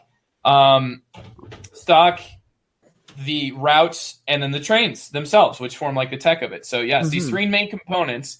And really, to what degree the game emphasizes which of those 3 elements, sort of like subsections it off into, like your sort of operations game, which is more about, it would be more about the route building. You've got your sort of stock market shenanigans game, which will have like, different things you can do on that stock market. And then you've got your tech tree game, which usually, if a game really highly emphasizes the trains in the game, it's doing it in one of 2 ways. Either it's having lots of different trains to choose from that make the game kind of more open for the route building style, of games, or it's making it so that it's super tight, and when trains get purchased, other trains become obsolete and unusable, and making it much more difficult.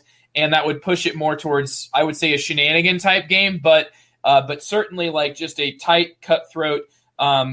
Generally, the stock style of games tend to have that tight, cutthroat element of trains, and whereas the more operation style games let you use your trains and at least get some guaranteed mileage out of those trains. You don't end up buying a train and then seeing it never run. Yeah, and I think you framed it well. Those two sort of subfamilies, the stock game and the operations game, and within an 18xx game, the way the game is actually structured is there's always a stock round and then a set of operating rounds, and that set usually depends on what point of the game you're in, and that's often governed by the purchase of trains, right? So as the train technology increases, the number of operating rounds, the number of things companies can do just increases and increases between each of those stock rounds. But it's that alternating between stock round, operating round, stock round, operating round that kind of defines the actual play of an 18xx game. Right. Kind of, and also like the way I think of an 18xx as well as sort of the four genres. Like if I sum them up in the way I think about them in my head, like when I think of 18xx, I think of long-term planning payoff. It's going to be a very like everything I do is moving towards a plan that I have from the beginning of the game onward. Whereas Age of Steam, like to me, the crux of that is tension, just tension. Where and then you get into Winsome, like the way I think of those games is quirky. They're all funky games, man. Well, we're talking about 18xx now, Andy. We will come back to that. Yeah, but 18xx though, I think the big thing about that is if you enjoy a game that is all about long-term planning, I start here, I think I'm going to end up here. This is the steps I want to take to get there. I've found very few games that will give you the satisfaction that 18xx games do in that setting.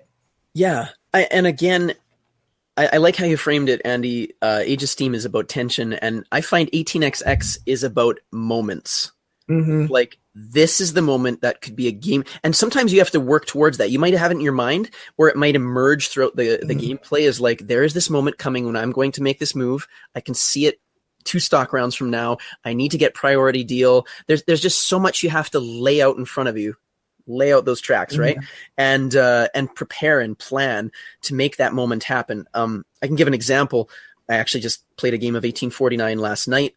Whoever follows my Twitter obviously sees only 18xx games pictures on that account. But there was, afterward, I didn't win. Another friend of mine won. It was a 3-player game, and the guy who lost, we were just dissecting what happened, and he's like, there was this moment I missed the opportunity where I didn't see it, where I could have dumped my company on the player who won, and that would have just like that thing would have created cascading effects for the rest of the game, right?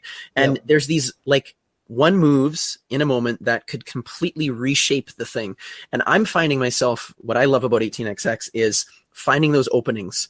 And so if I know I'm losing, I need to change the game state. It's not about making better moves. It's about changing the game state to alter it differently so that you can start getting those micro advantages and hopefully get to the top.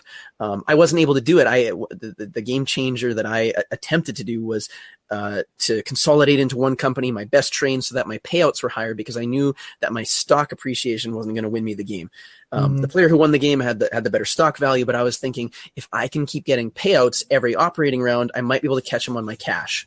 But it's like these tiny things that you do, but they're, if that makes sense, moments. No, and it does, because there's a lot of times in an 18xx, once you're semi-experienced with them, you can almost think back to the point of, this is where it all went to hell. Like, this was the thing I did.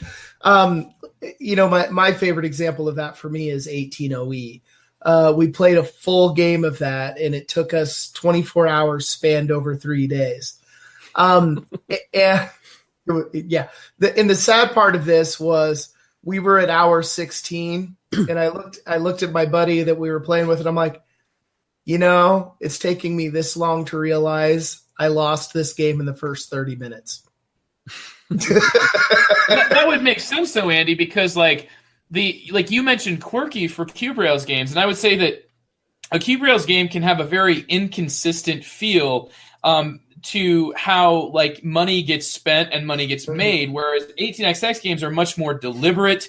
And from the very beginning, the only thing that's sort of quote unquote like quirky about it, the only thing that where you're kind of like laying things out that you'll then see how it plays out for the entire game is that initial auction. So the way that you set up the game is determining how things are going to play out. But then you play it for like, you play this entire game, this very involved game, whereas that type of moment that you have at the beginning of the 18xx game where you totally lost the game, and you didn't realize it until hour 16, but it happened in like 1/48th of your way in the game. Like that could happen in a Cube Rails game at any moment, because you're continually, every time a share becomes available, it's available to any player at a certain, like at an auction. So it has this ongoing auction that continues to sort of direct the game in a different place, whereas 18xx is much more like players are the ones that are like, sort of like these currents that are occasionally shoving each other around, but it's very much like that game at the carnival where you're trying to hit, with your water thing, you're trying to hit your thing on the line, and you've got your idea of where you're going to be, and you're not going to shove each other that much. It's going to be much more about like how well you've upgraded your water gun. I guess, I don't know. Yeah. It's a terrible metaphor, but I hope that you kind of get to the core of it a little bit better than that. Maybe we'll have a new terrible metaphor, not just crappy sandwiches, but now we also have bad water game races. So,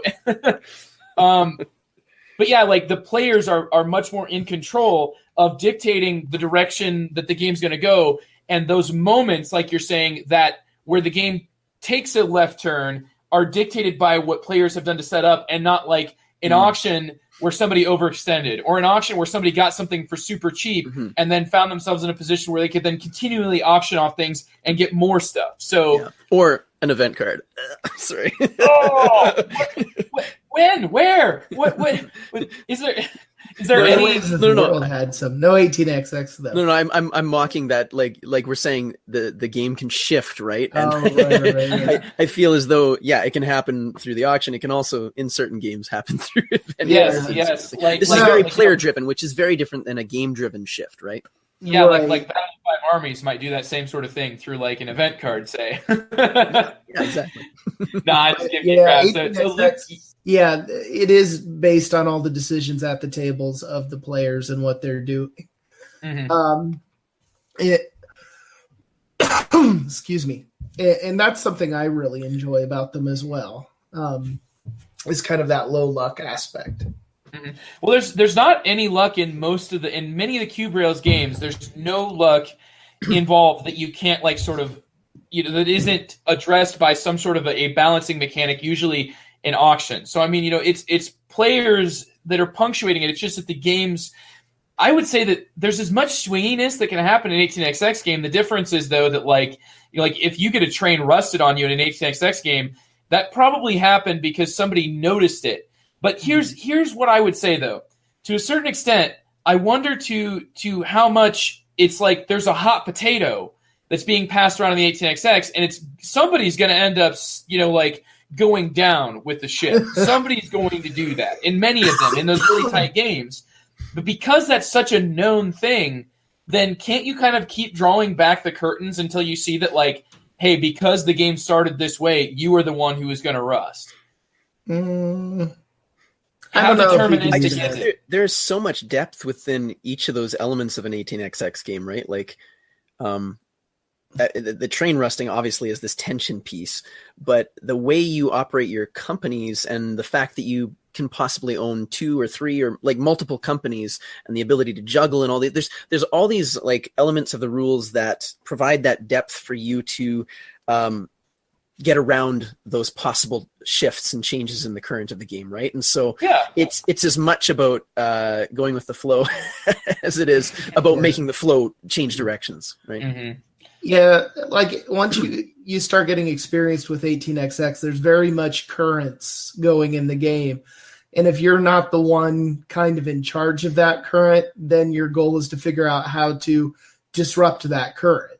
And it can lead to weird things too sometimes because, people will be like looking at me like, why did you get out of that company and start a new one? Like you're in last. And I'm like, that's the point. I need to try something to destabilize what's currently happening because I'm going to lose if we don't. And so you try new things or you try things to disrupt that current. because you can see within an OR or two, once you get experience and you're starting to pay attention to payouts and stock increases, it's possible to look at someone and go, if I do not do something different, that person wins. Like, it doesn't matter how efficient I am. They have set it up in a way that if I don't break this current, they win. What can I do to break this current? And that really is kind of what I would say characterizes an 18xx game is, there's always somebody, there's always one player who's in a favorable position, and the entire rest of the table, if they are true 18xxers, are not going to be comfortable in that situation. Everybody's going to be having some sort of a dynasty they're looking to advance to the forefront of, the being that railroad baron. It really is, 1830 is railways and robber barons. And that's what you're trying to do to each other. It's not, like, hey, let's find a way to have the most money made. It's no, I want $1 more than every other player. And if that means that every other player goes bankrupt and I'm the only one left, then that's a favorable outcome. It really is you have to be prepared and resilient towards players really looking to disrupt any of the plans that you have and advance the game state to a point where you can't keep up, and it's going to be 2 to 3 turns before you realize that they've been cooking this, they've been hatching this plan, that you needed to be able to react to. And I think that your best 18xx players are going to, be experienced with the tricks that can sort of take them from the peak position, like in the race, the sort of curves where they need to be on the lookout for other players gaining ground on them. Mm-hmm. Yeah, my friend Chris, who's a regular with my 18xx group, every time I introduce a new title, he wants to know specifically and exactly what the little differences in rules are, because he always says every different rule is a tool, right? It's something to use, and it's in there for a reason, and it's so specific for a reason, right? Mm-hmm. So in 1849, the fact that if the company gets all the way down in the stock market, there's a close. Hey, how can I leverage that ability to close companies, right? It's just one little thing. It takes a second to say that in the rules, but it's like a lifetime literally to try to understand how to manipulate that in ways that are beneficial within that game. Or in 46, where I was trying to demonstrate to some new people tricks you can do. So in the opening stock round, I started a company with the express position of dumping shares in it immediately, using it to buy a buttload of trains, then buying all the trains over for $1 each, and then letting the company die. So then I start with a company with loads of money and 3-2 trains that paid $3 for. Mm-hmm. And they're like, "Oh, you can do that?" Yeah. That's or 18OE again is another one where when I initially played it, because I hadn't had a lot of 18xx experience, some of the mechanisms felt more like safety nets. And I'm like, oh, well, that's just a safety net to keep you from dying in the game. And then as I played it a little more and got more familiar with 18x, I'm like, no, that's a tool. Mm-hmm. That's not a safety net. No, there's an advantage to doing that on purpose. It's more like a wrestling ring, and it's more like you're bouncing yourself off the ropes more so than just keeping you from falling out the ring. You can use it to leverage and come back stronger. Mm-hmm. Mm-hmm. Yeah, absolutely. All right, guys. Favorite 18xx games. What are the? I mean, we've mentioned 1846 as being a great entry tool into the 18xx genre. What are some? What would you call the? I mean, obviously, time length, the amount of running time a game has can have an adverse effect maybe on options and realistically what can get played. But what is your 18xx? What would you say is the best place that you would want to get players to if they are going to join your 18xx group? Well, I guess I could start. I mentioned 1849, which we played last night. I've said to my friends, this is the 18xx game I dream about while playing other 18xx games. It's just that good. Honestly, it does everything so well. It's available, which is a nice deal. And it's short. generally, I think we can do it in 3.5 hours as a crew. And that's extremely appealing to me. When I can get an 18xx game that's under 4 hours, I'm very happy about that. And then it just has all the elements that I enjoy personally from my taste in 18xx gaming. The sort of stock shenanigans can be brutal. That ability to close companies, that tiny little bit is revolutionary. It includes 2 different tracks. There's narrow gauge and standard gauge, and so there's a dynamic of setting yourself up for the long-term game with that. So that's just another long-term planning dynamic with 1849. It's got a volcano that explodes, which completely destroys the track and tokens within a city. Who doesn't love that? Train Rush is pretty brutal. Figure out if there's like a strategy to pick that company where you can pick your starting location and pick that as a starting location. Yeah. The private companies are fantastic in 49. Mm-hmm. I don't know. It has just so many tools and so much teeth. But you can buy station tokens, and then there's sort of an advanced game, and there's variations within the game as well that you can add in here or there if you like to explore a little bit.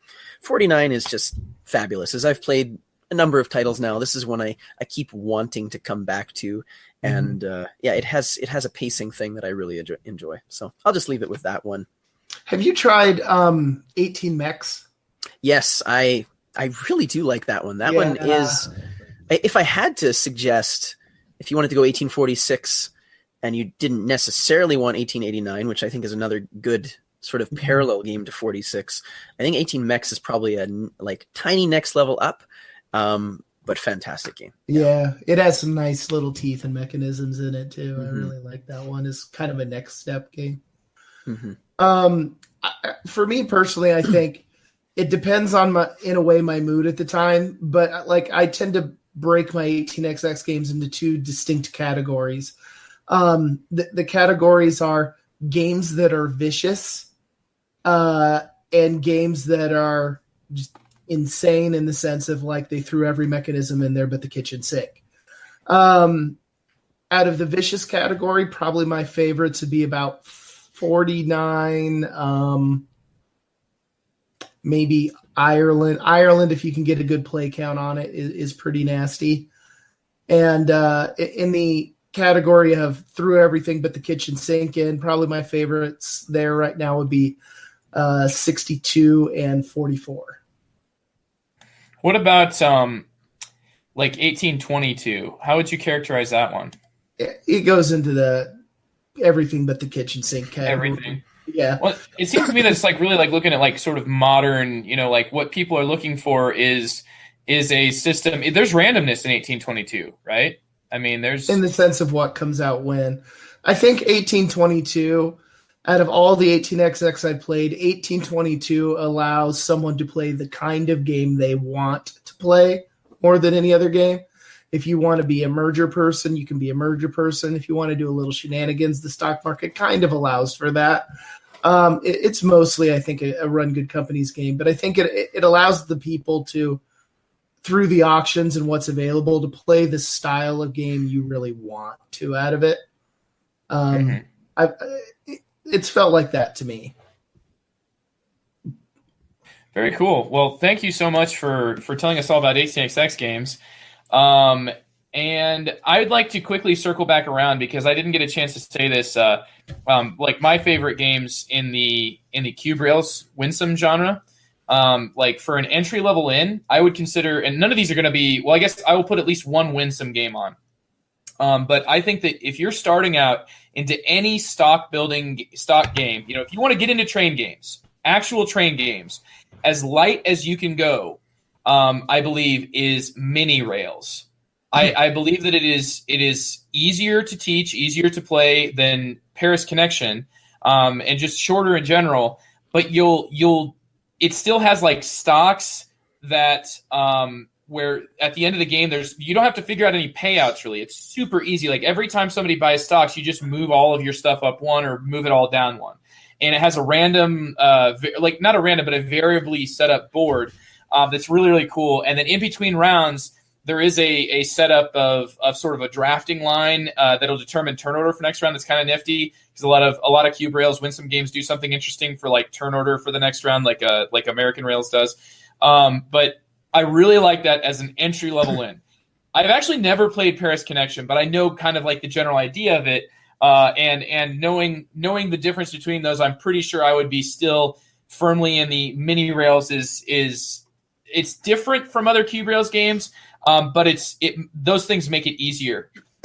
Next up, I would say either interchange Chicago Express, American Rails, Wabash Cannonball is one of its forms, and really like this is sort of your standard.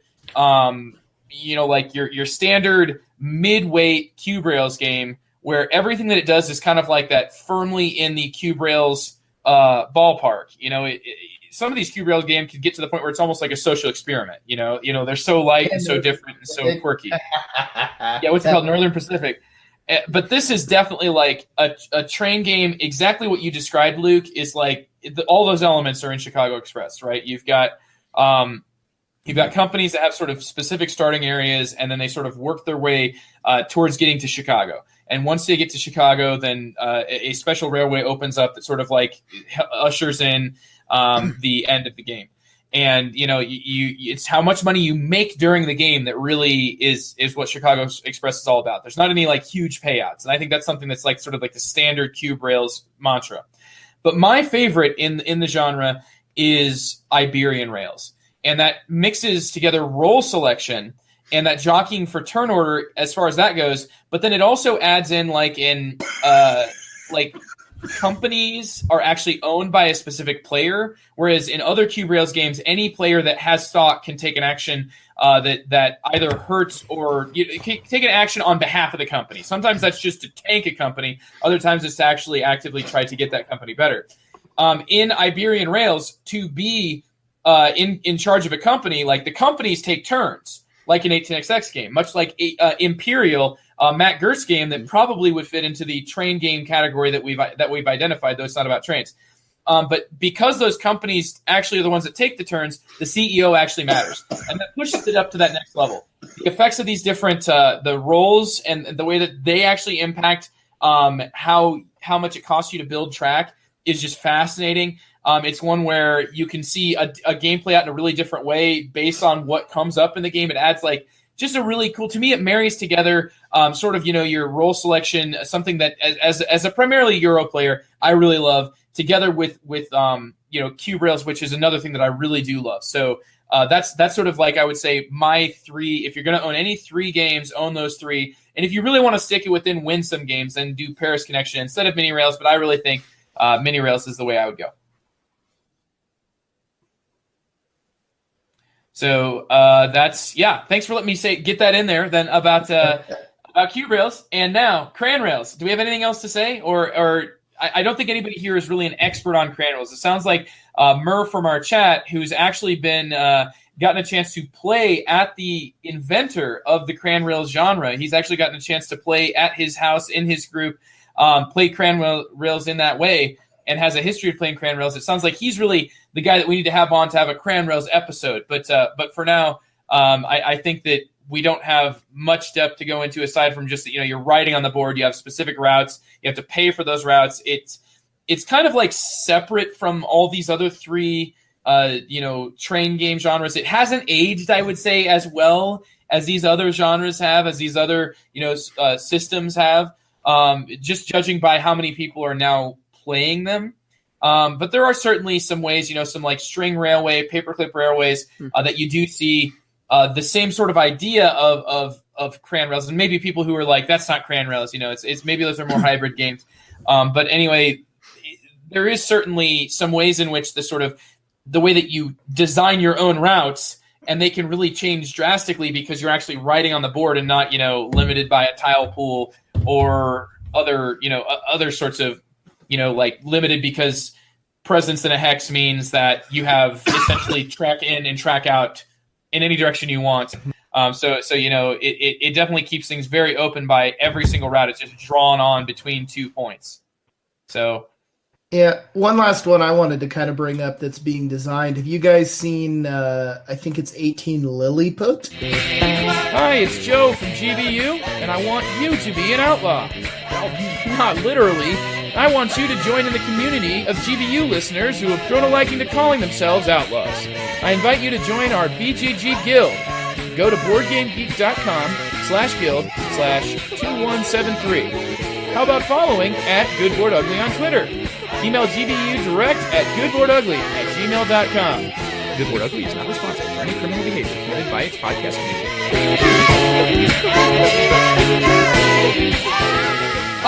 Hey, Andy, you're stepping on toes. You're stepping on toes. What? Let's go into our hype section now. This is now yes. Cue transition music. We are now hyping, and Andy is hyping. No, it's actually not Andy. It's Luke and Andy now. Tag team hyping. Oh, tag team hype. I like that. Yeah, 18 Lilliput. 18 Lilliput. I mean, I don't want to step on your toes now, Andy. I don't really know much about it. I've just seen a couple images and stuff. So yeah. Okay. So the little I know about it, again, I'll frame a little bit of this, but we do have a prototype that we'll have available at Hattanooga. So I'm looking forward to actually playing it. And Lonnie, the designer, has also offered as a prize a backer, like one. It's gonna be put up on Kickstarter in the next little while. I don't think I can offer any timing insight on that at all. But essentially, yeah, we'll have a little prize there for 18 Lilliput as well. And the way he sold it to me, and it's not entirely true, but it's kind of 18XX the card game, and that doesn't quite frame it in the way that I should. But Joe, hearing you talk about Iberian Rails, I think there's going to be some similarities. So. I've read the rules of 18 Lilliput, and essentially what's going on here is you have sort of an action selection game. So there are, dependent on the player count, if it's 4 players, there's like 10 actions, 3 players, a few less, et cetera, et cetera. And the actions that you're taking can either be basically buy and sell stock, lay rails, and so it has all the elements of the 18XX game, but it's all into like this card selection piece. And what sounds interesting about it is in a single turn, if there's 4 players, it sort of works in a snake order. So first, second, third, fourth, and then fourth, third, second, first. We'll choose out of those 10 possible actions to take. So what it looks like is going to be quite interesting is there's going to be a real timing game again to deny taking, like if you take a stock action, you're going to deny every other player the possibility to have that stock action for that particular turn. If you take the build action, you're going to deny everybody else that. And the way I understand these cards is that they have a sort of primary action and a secondary action, and you can choose one of those possible options. So there's a bit of depth built in there. There's asymmetric start. So there's the companies themselves. There's 4 possible companies to start in the game, and each of them has sort of a different bonus. One starts maybe with like a more valuable city. One has a higher share price, and so there's a bit of asymmetry baked right into the opening there. And then there are also 5 characters which give you sort of player powers, and this is quite interesting that I'm not sure what the mechanism, if it's a draft or how you auction these things off at the beginning, but when you receive one of those, that player power will advantage every company that you own as a player throughout the game. So I have it written here, one of the characters might give free laying of yellow tiles, one lowers the cost of station markers, one reduces train costs. So those sorts of like advantages. So there's a lot of interesting asymmetry built into the sort of setup in the game. Like I said, the rest of the game basically flows with this sort of action round. So players going in that sort of snake, I call it a snake draft. I don't know what other people call it, but anyway, the 1, 2, 3, 4, 4, 3, 2, 1 choice of those action cards, taking those actions. And then after all those actions are taken, the trains run just like a normal 18XX game. And then after that, there's sort of just what's called a bureaucracy stage, which is kind of a cleanup piece. What looks really interesting to me as well is there's no map included. And in fact, the building of tracks starts with just a single red square in the center, and each of the 4 companies will diverge, right? They'll start in a different location, and you're just putting squares down, which have, track diagrams on them, or cities, or that sort of a thing. Mm-hmm. And you basically sort of build this network of cities and track as you go, again, through the use of those action cards. So tile placement Carcassonne type mechanism being added to 18xx here. Yeah, it really boils 18xx down, but I think what it is doing as well, like a 60-minute playtime even on it. Yeah, it's an hour playtime. I have a feeling this is going to appeal to both 18xx players who want that sort of like filler that hits on all the notes of an 18xx game, and it might also work for those who are 18xx curious, like who don't necessarily have the time or want to dive into specific titles. This looks very interesting to me. Might be a good bridge between Euro and Train Gamer kind of thing. Absolutely, yeah, because it's got that familiar action selection piece. Yeah, it looks quite fabulous. So I'll be excited to try it in a week and a half here at Hattanooga. I can give you a better report then, but that's what I understand so far. This has really interested me here. When you first put 18 Lilliput in here, I just figured, oh, great, they're setting 18xx in Gulliver's Travels. Now Andy's game is closer to being made a reality. 18 Sodor. I was say 18 Hodor. Ooh, hold that door. 18xx dexterity game. That's what I want. Yeah. I actually want to see that happen because Andy's going to have to buy it and he's going to have to play it, and it's going to make him miserable, just miserable. And it's going to be like, hey Andy, you remember how you wanted this? Yep. And I'm gonna like it just because of how it makes Andy squirm. Yeah. Yeah, like Mur says now that we mentioned that, he's like, oh great, and I thought we were going to make a whole episode without me needing to buy a game. Oh, now this one looks so cool. When this one is up on Kickstarter, I'm wondering to what degree, like Iberian Rails is to Cube Rails as this 18 Lilliput is to 18xx. But I think that in many ways it's sort of they're kind of like maybe having opposite functions, whereas Iberian Rails sort of takes Cube Rails and then makes it a more involved and a longer game. This is like adding Euro elements to make 18xx shorter. And I would say that that's because that's the direction that I think that these games really could be pushed. Cube Rails could be more. 18xx could be less. And that's why you see this sort of hybrid that does what it's looking to do. The creation of a map and the action selection, the sort of card game you talked about. I just love how Lonnie has designed actual 18xx games. Like, he's designed big 18xx games, right? He is the one who is behind 1824 and 1837, I believe. And 1880, 44 or 54. He's one of those. I mean, he's got big 18xx cred behind him, and he's also pushing. I believe is Lonnie one of the designers? No, he's not.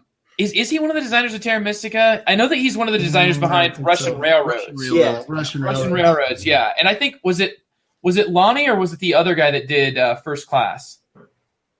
I'm not sure. I don't remember. Actually. I think it was the other guy who pushed First Class. I think it was. Yeah. It pushed Russian Railroads more towards Euro than it did towards sort of the engine building and the sort of feeling of snowballing that you get from an 18xx and building up of an economic engine.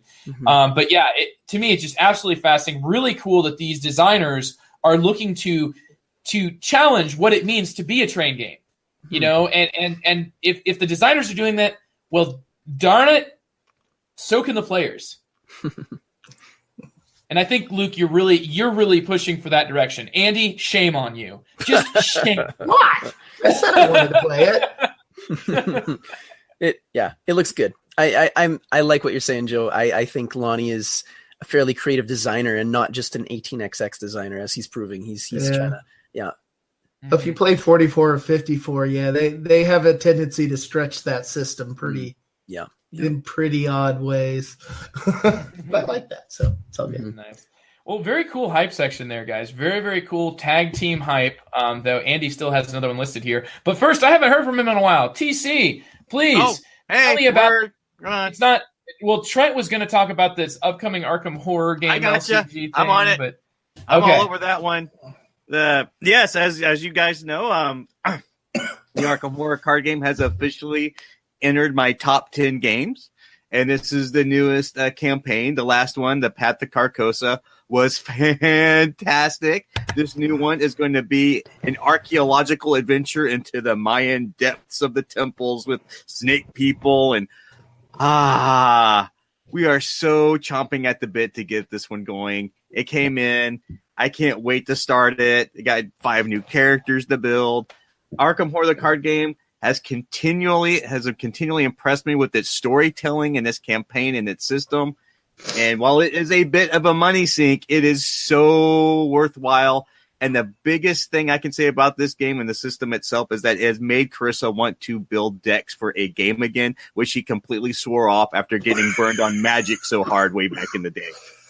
Very cool, PC. And thanks for kind of taking the torch there from Trent. I know that he was really excited for that one. So, but that's not the only game that you're hyping, man. This is your Civ game day. Yeah, there's so much stuff I wanted to hype. I mean, Fort Sumner has charged, so that's coming. I really want to get my hands on Welcome to Centerville. Colonial Twilight, goodness, a 2-player coin game, but I've got to hype because of Mr. Jeff Gamble way back when we talked about his top 10, and it come nowhere he said Clash of Cultures was his favorite game. And I was broadsided by that. I was like, are you serious? Really? Okay. I remember kind of liking it, but now I really want to get it and sink my teeth into it. And I found a copy at a fairly discounted rate. So we got it. We played it once. Enjoyed it. The only downside is there's an expansion, which is so out of print. It's ridiculously expensive now. It's like, I'll get the expansion too. It's like $300 or something ridiculous like that. So, I remember what I liked about Clash of Cultures. We're having fun getting familiar with it again, and I'm really excited to show it to my gaming group. So yeah, that's my hype. I know it's an old one, but we're going to see where this goes. It's new to you, dude. Yeah. I mentioned Fort Sumner charged. Mark Herman's new one. Woo! Yeah, and I apologize for being so quiet during the 18XX segment. I own one. I own 1846, and the only reason I own 1846, it was published by GMT. And honestly, there is enough in that box to keep me quite happy for quite a while. Now, I do understand the obsession you guys have with 18XX, because when I played Andy and Abyss, I'm like, I'm in for coin forever. I don't care what volume comes out. I don't care. I'm getting every single game in this system. And if you ever want to do a coin segment, I'm your guy. But, there's a lot of talk about 18XX, and I can honestly say, even if you only get 1846, there is so much in that box. I know a lot of people say it's the beginning 18XX, and it's not as vicious. Interesting. But I really, really enjoy it, and I still haven't felt I've explored that particular game enough to move on to another 18XX game. To be quite honest.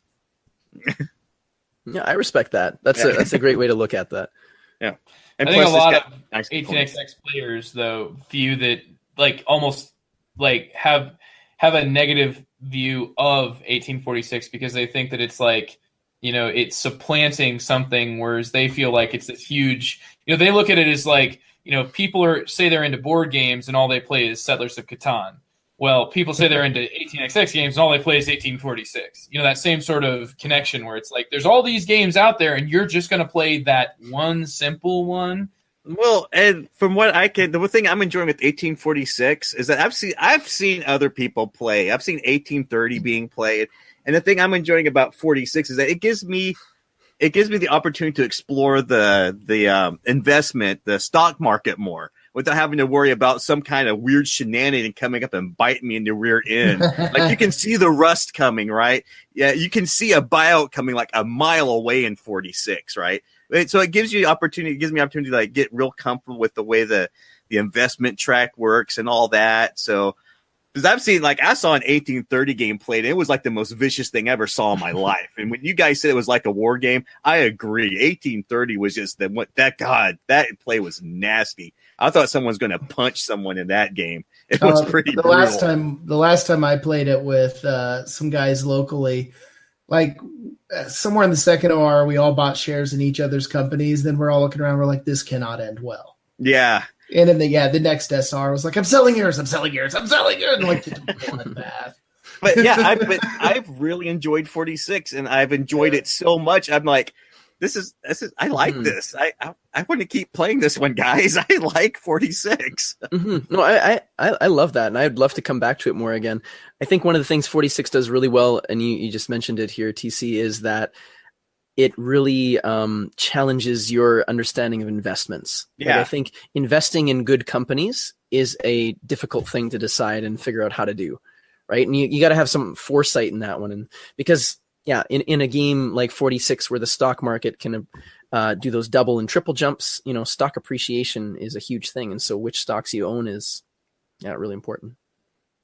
Mm-hmm. And so there's my hype / my feelings on 18xx as I kind of fell asleep back there. Sorry. You got trains in. Yeah. All right. Well, now it's my turn to look into a train game, actually. I feel like, like you covered for Trent there with your hype, TC, and now I'm going to kind of cover what he otherwise would have hyped, which anybody who's listened to The Good, the Bored, and the Ugly knows that Trent loves level 99 games. Their previous games, the BattleCon system, which I was really thrilled and thought BattleCon was a really cool way to do 2-player combat. Also, Argent was an interesting game that, I had some mixed experiences with, but I still think that, like, underneath the core of the gameplay was something that I needed to give it more shots before I really made up my mind about it. So, I think it was kind of a me problem, not a game problem. Certainly tons of game content there. Millennium Blades as well, yeah. And I don't even think they put that in there. I think that Millennium Blades might be set in a different world that the Endines world that Argent and them are set in. And the reason I'm saying all this is because they have a game out called Imperial. And now I definitely need to spell this because it sounds like I'm hyping a Matt Gertz game from like 2004. But I'm actually hyping EMPY and then real, REAL. So like EMPYREAL, Imperial spells and Steam, I believe, spells and Steam, and it is a train game, and what it looks to be doing is kind of maybe marrying together Age of Steam with the way that players are controlling a specific train company, together with a cube rail style game where you're spreading across the map.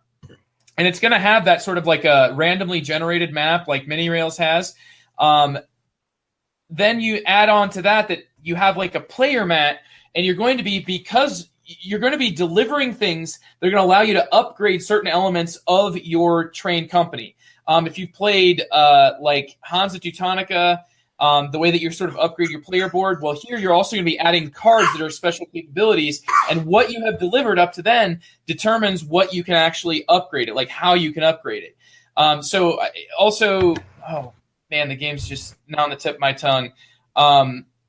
Basically, you can upgrade your own track based on what you've delivered before. Oh, the Ruhr, designed by Capstone or published by Capstone. The way that like your deliveries impact what tech you get access to.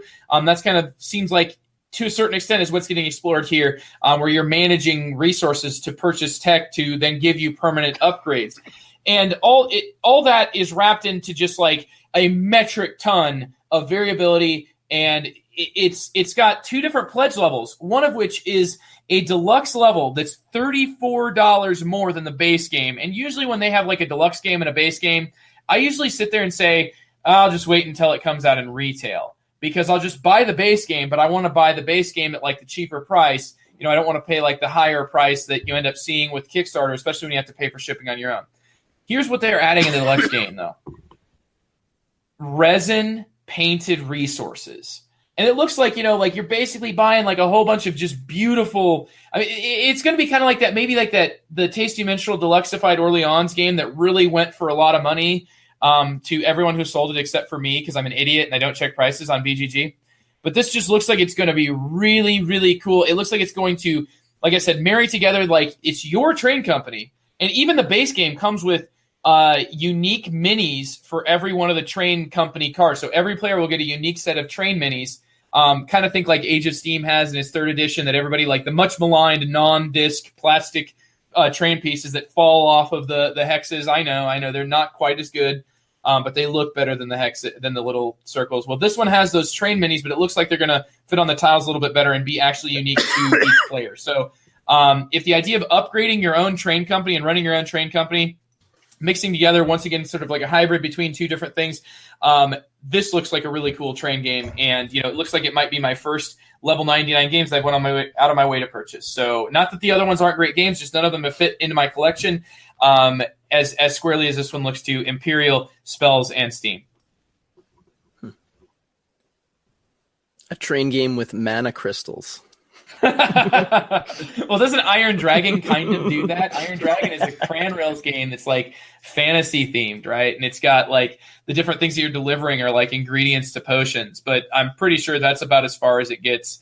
Like I think you have like different ships that can. Maybe there's dragons in the game somewhere, but yeah, it's a marginal fantasy theme at best. Here it looks to really expand upon that and maybe even feel somewhat thematic, though the core gameplay certainly looks to be more about route building and upgrading your player board. Thanks. That sounded interesting. Well, that brings us here to the end. I mean, we had a pretty big list of things to hit on tonight. I mean, because of how wide train games really are, and I think that by kind of basing it on what you covered with Hattanooga, also. We branched out into other hybrids as well. I think, Luke, that this has been, considering that, I really think Luke deserves a round of applause for everybody who's sitting in your car driving. Please, hands off the wheel so you can give Luke a big round of, whoa, look out. Can we get your hands back on the wheel? Stop that. Because Luke had about like 7 to 8 hours to prepare for this. I asked him about this morning after I saw his amazing comments in the guild. Amazing job preparing for this, dude. I think it just runs in your blood. Like, this is like asking you to talk about something that you are always thinking about. It just felt like it just rolled right out, man. Great job sort of being, like I said, our engineer on this episode about train games. And thank you very much. Thanks for the invite. It was a pleasure. It's enjoyable to talk about these things, right? We are all passionate about this hobby, and this is a particular niche that I found myself gravitating towards more and more. So, yeah, it's great.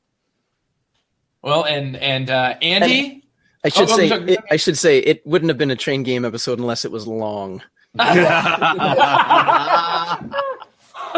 Oh boy, that's awesome, man! Yeah, it certainly is, and the longest of them all, the guy who likes the longest games, Andy here, was able to offer a nice counter to what I would call your much more measured train game perspective. So Andy's the off the rails train gamer. I'm off the rails any gamer. And Luke, not to say that you're conventional by any means, but I certainly can relate with you better on things. And I enjoy talking about you for that reason. So, and TC. I'm the caboose. I'm just along for the ride. When it's all said and done, TC. Yeah, I don't know, man. I feel like I'm probably just the person who's maybe the hobo riding on top of the train. That's, yeah. Maybe it's me and TC both doing that. Yeah. So, well, thank you very much. Also to our audience that stuck with us, like you said, for this long episode. But I do think that it was worth it. I think that we covered this topic in a very fair way and spent enough time to give a perspective to each of the different areas in train games. And I look forward to our future together, working together, and maybe one day we'll be able to send a contingent up to the Hattanooga convention. Which what is the exact date on that? And just give a quick date. It's going to be coming up so soon that it'll be very difficult for our listeners to make plans. So this year it is May 18th to 20th, so it's just about a week and a half away here. It falls on, at least in Canada, it's May long weekend, so it tends to be that like sort of third weekend in May, and so that we're going to sort of stick with that date. So yeah, if you're looking to come at all, our website Hattanooga.ca. Make sure you get that .ca in there. For you American.com people. It has all the information you'll need on there. It has location, timing, sort of a list of the collection of games and those sorts of things if you're really eager and want to just sort of look at all the things you can't touch and have. Yeah. No, it's been a really fun time having you on, Luke, and I think you'll have lots of fun there because you're going to be playing all kinds of fun games. Absolutely. All right, well, I'm just selling, and I hope you all have a great week of gaming, and catch us next week on The Good, the Bored, and the Ugly. The Good, Bored, Ugly is a proud member of Punchboard Media. Find awesome content like Paul Grogan's Gaming Rules, Katie's Game Corner, The Cubist, and much more at punchboardmedia.com.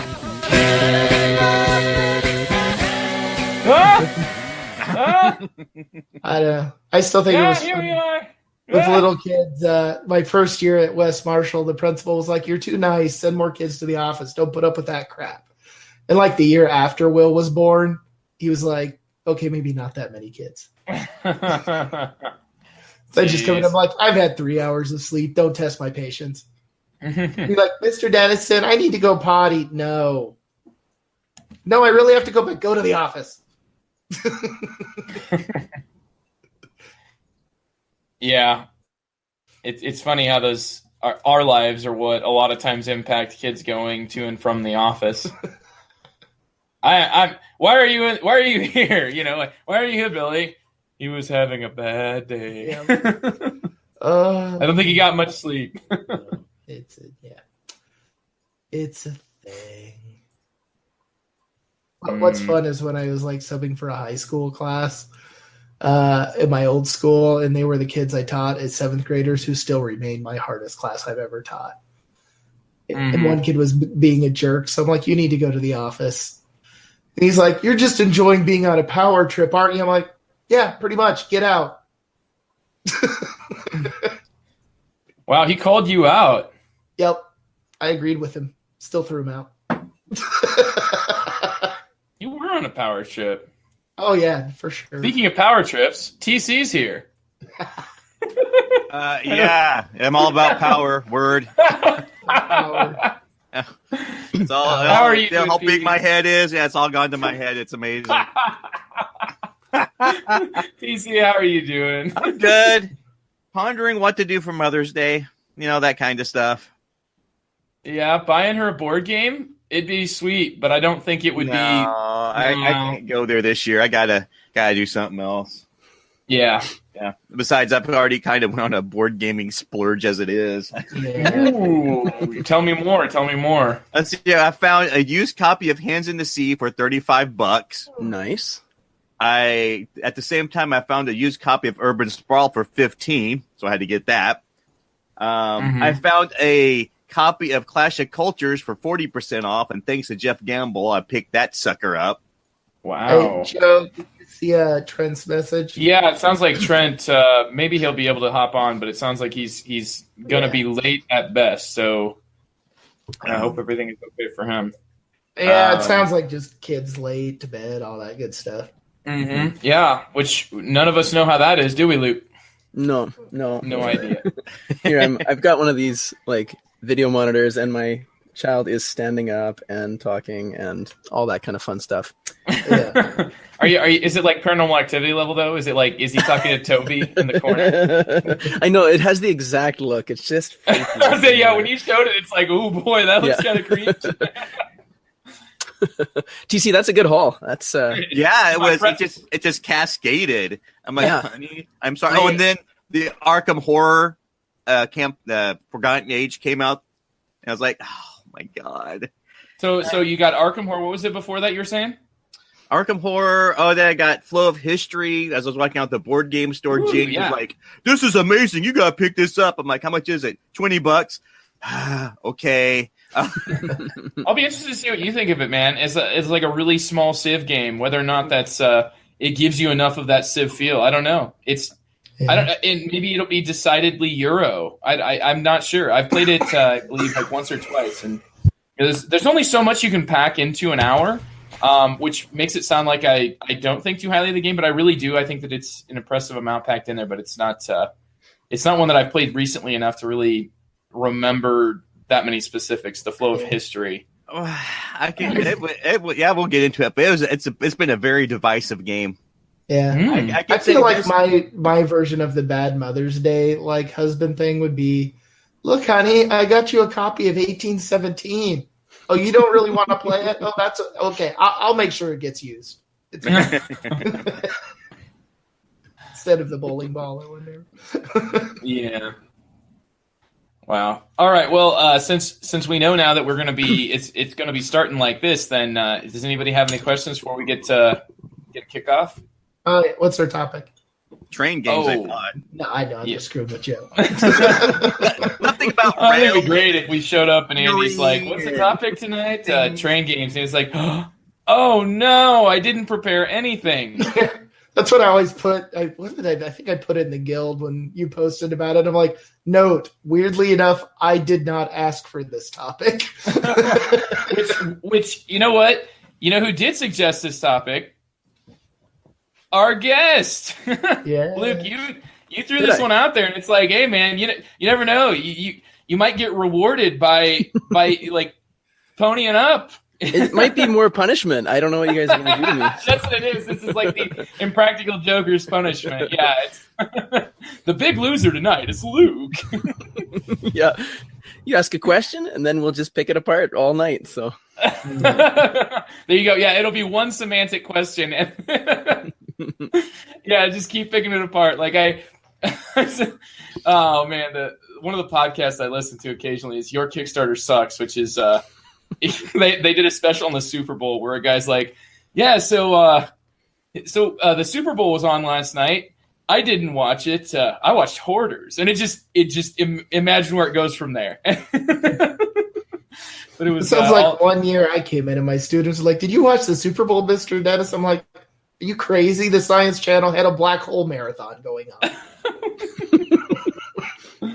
Yes. So Andy got to stare directly into a mirror for the entirety of that show. Yeah. And thinking about throwing football players in. I thought you were just going to absorb that insult like a black hole, Andy. Just. He's going to cause mass destruction. We're all going to get sucked in with him is what's going to happen. That's probably so. He's going to cast a magic missile. That's what I tell my students. I'm like, I like to think that when I die, the universe just ends. Best part, nobody can prove me wrong. Yeah. All right. No, we can't, Andy. And that's why we need to get started here just in case. So, 3, 2, 1.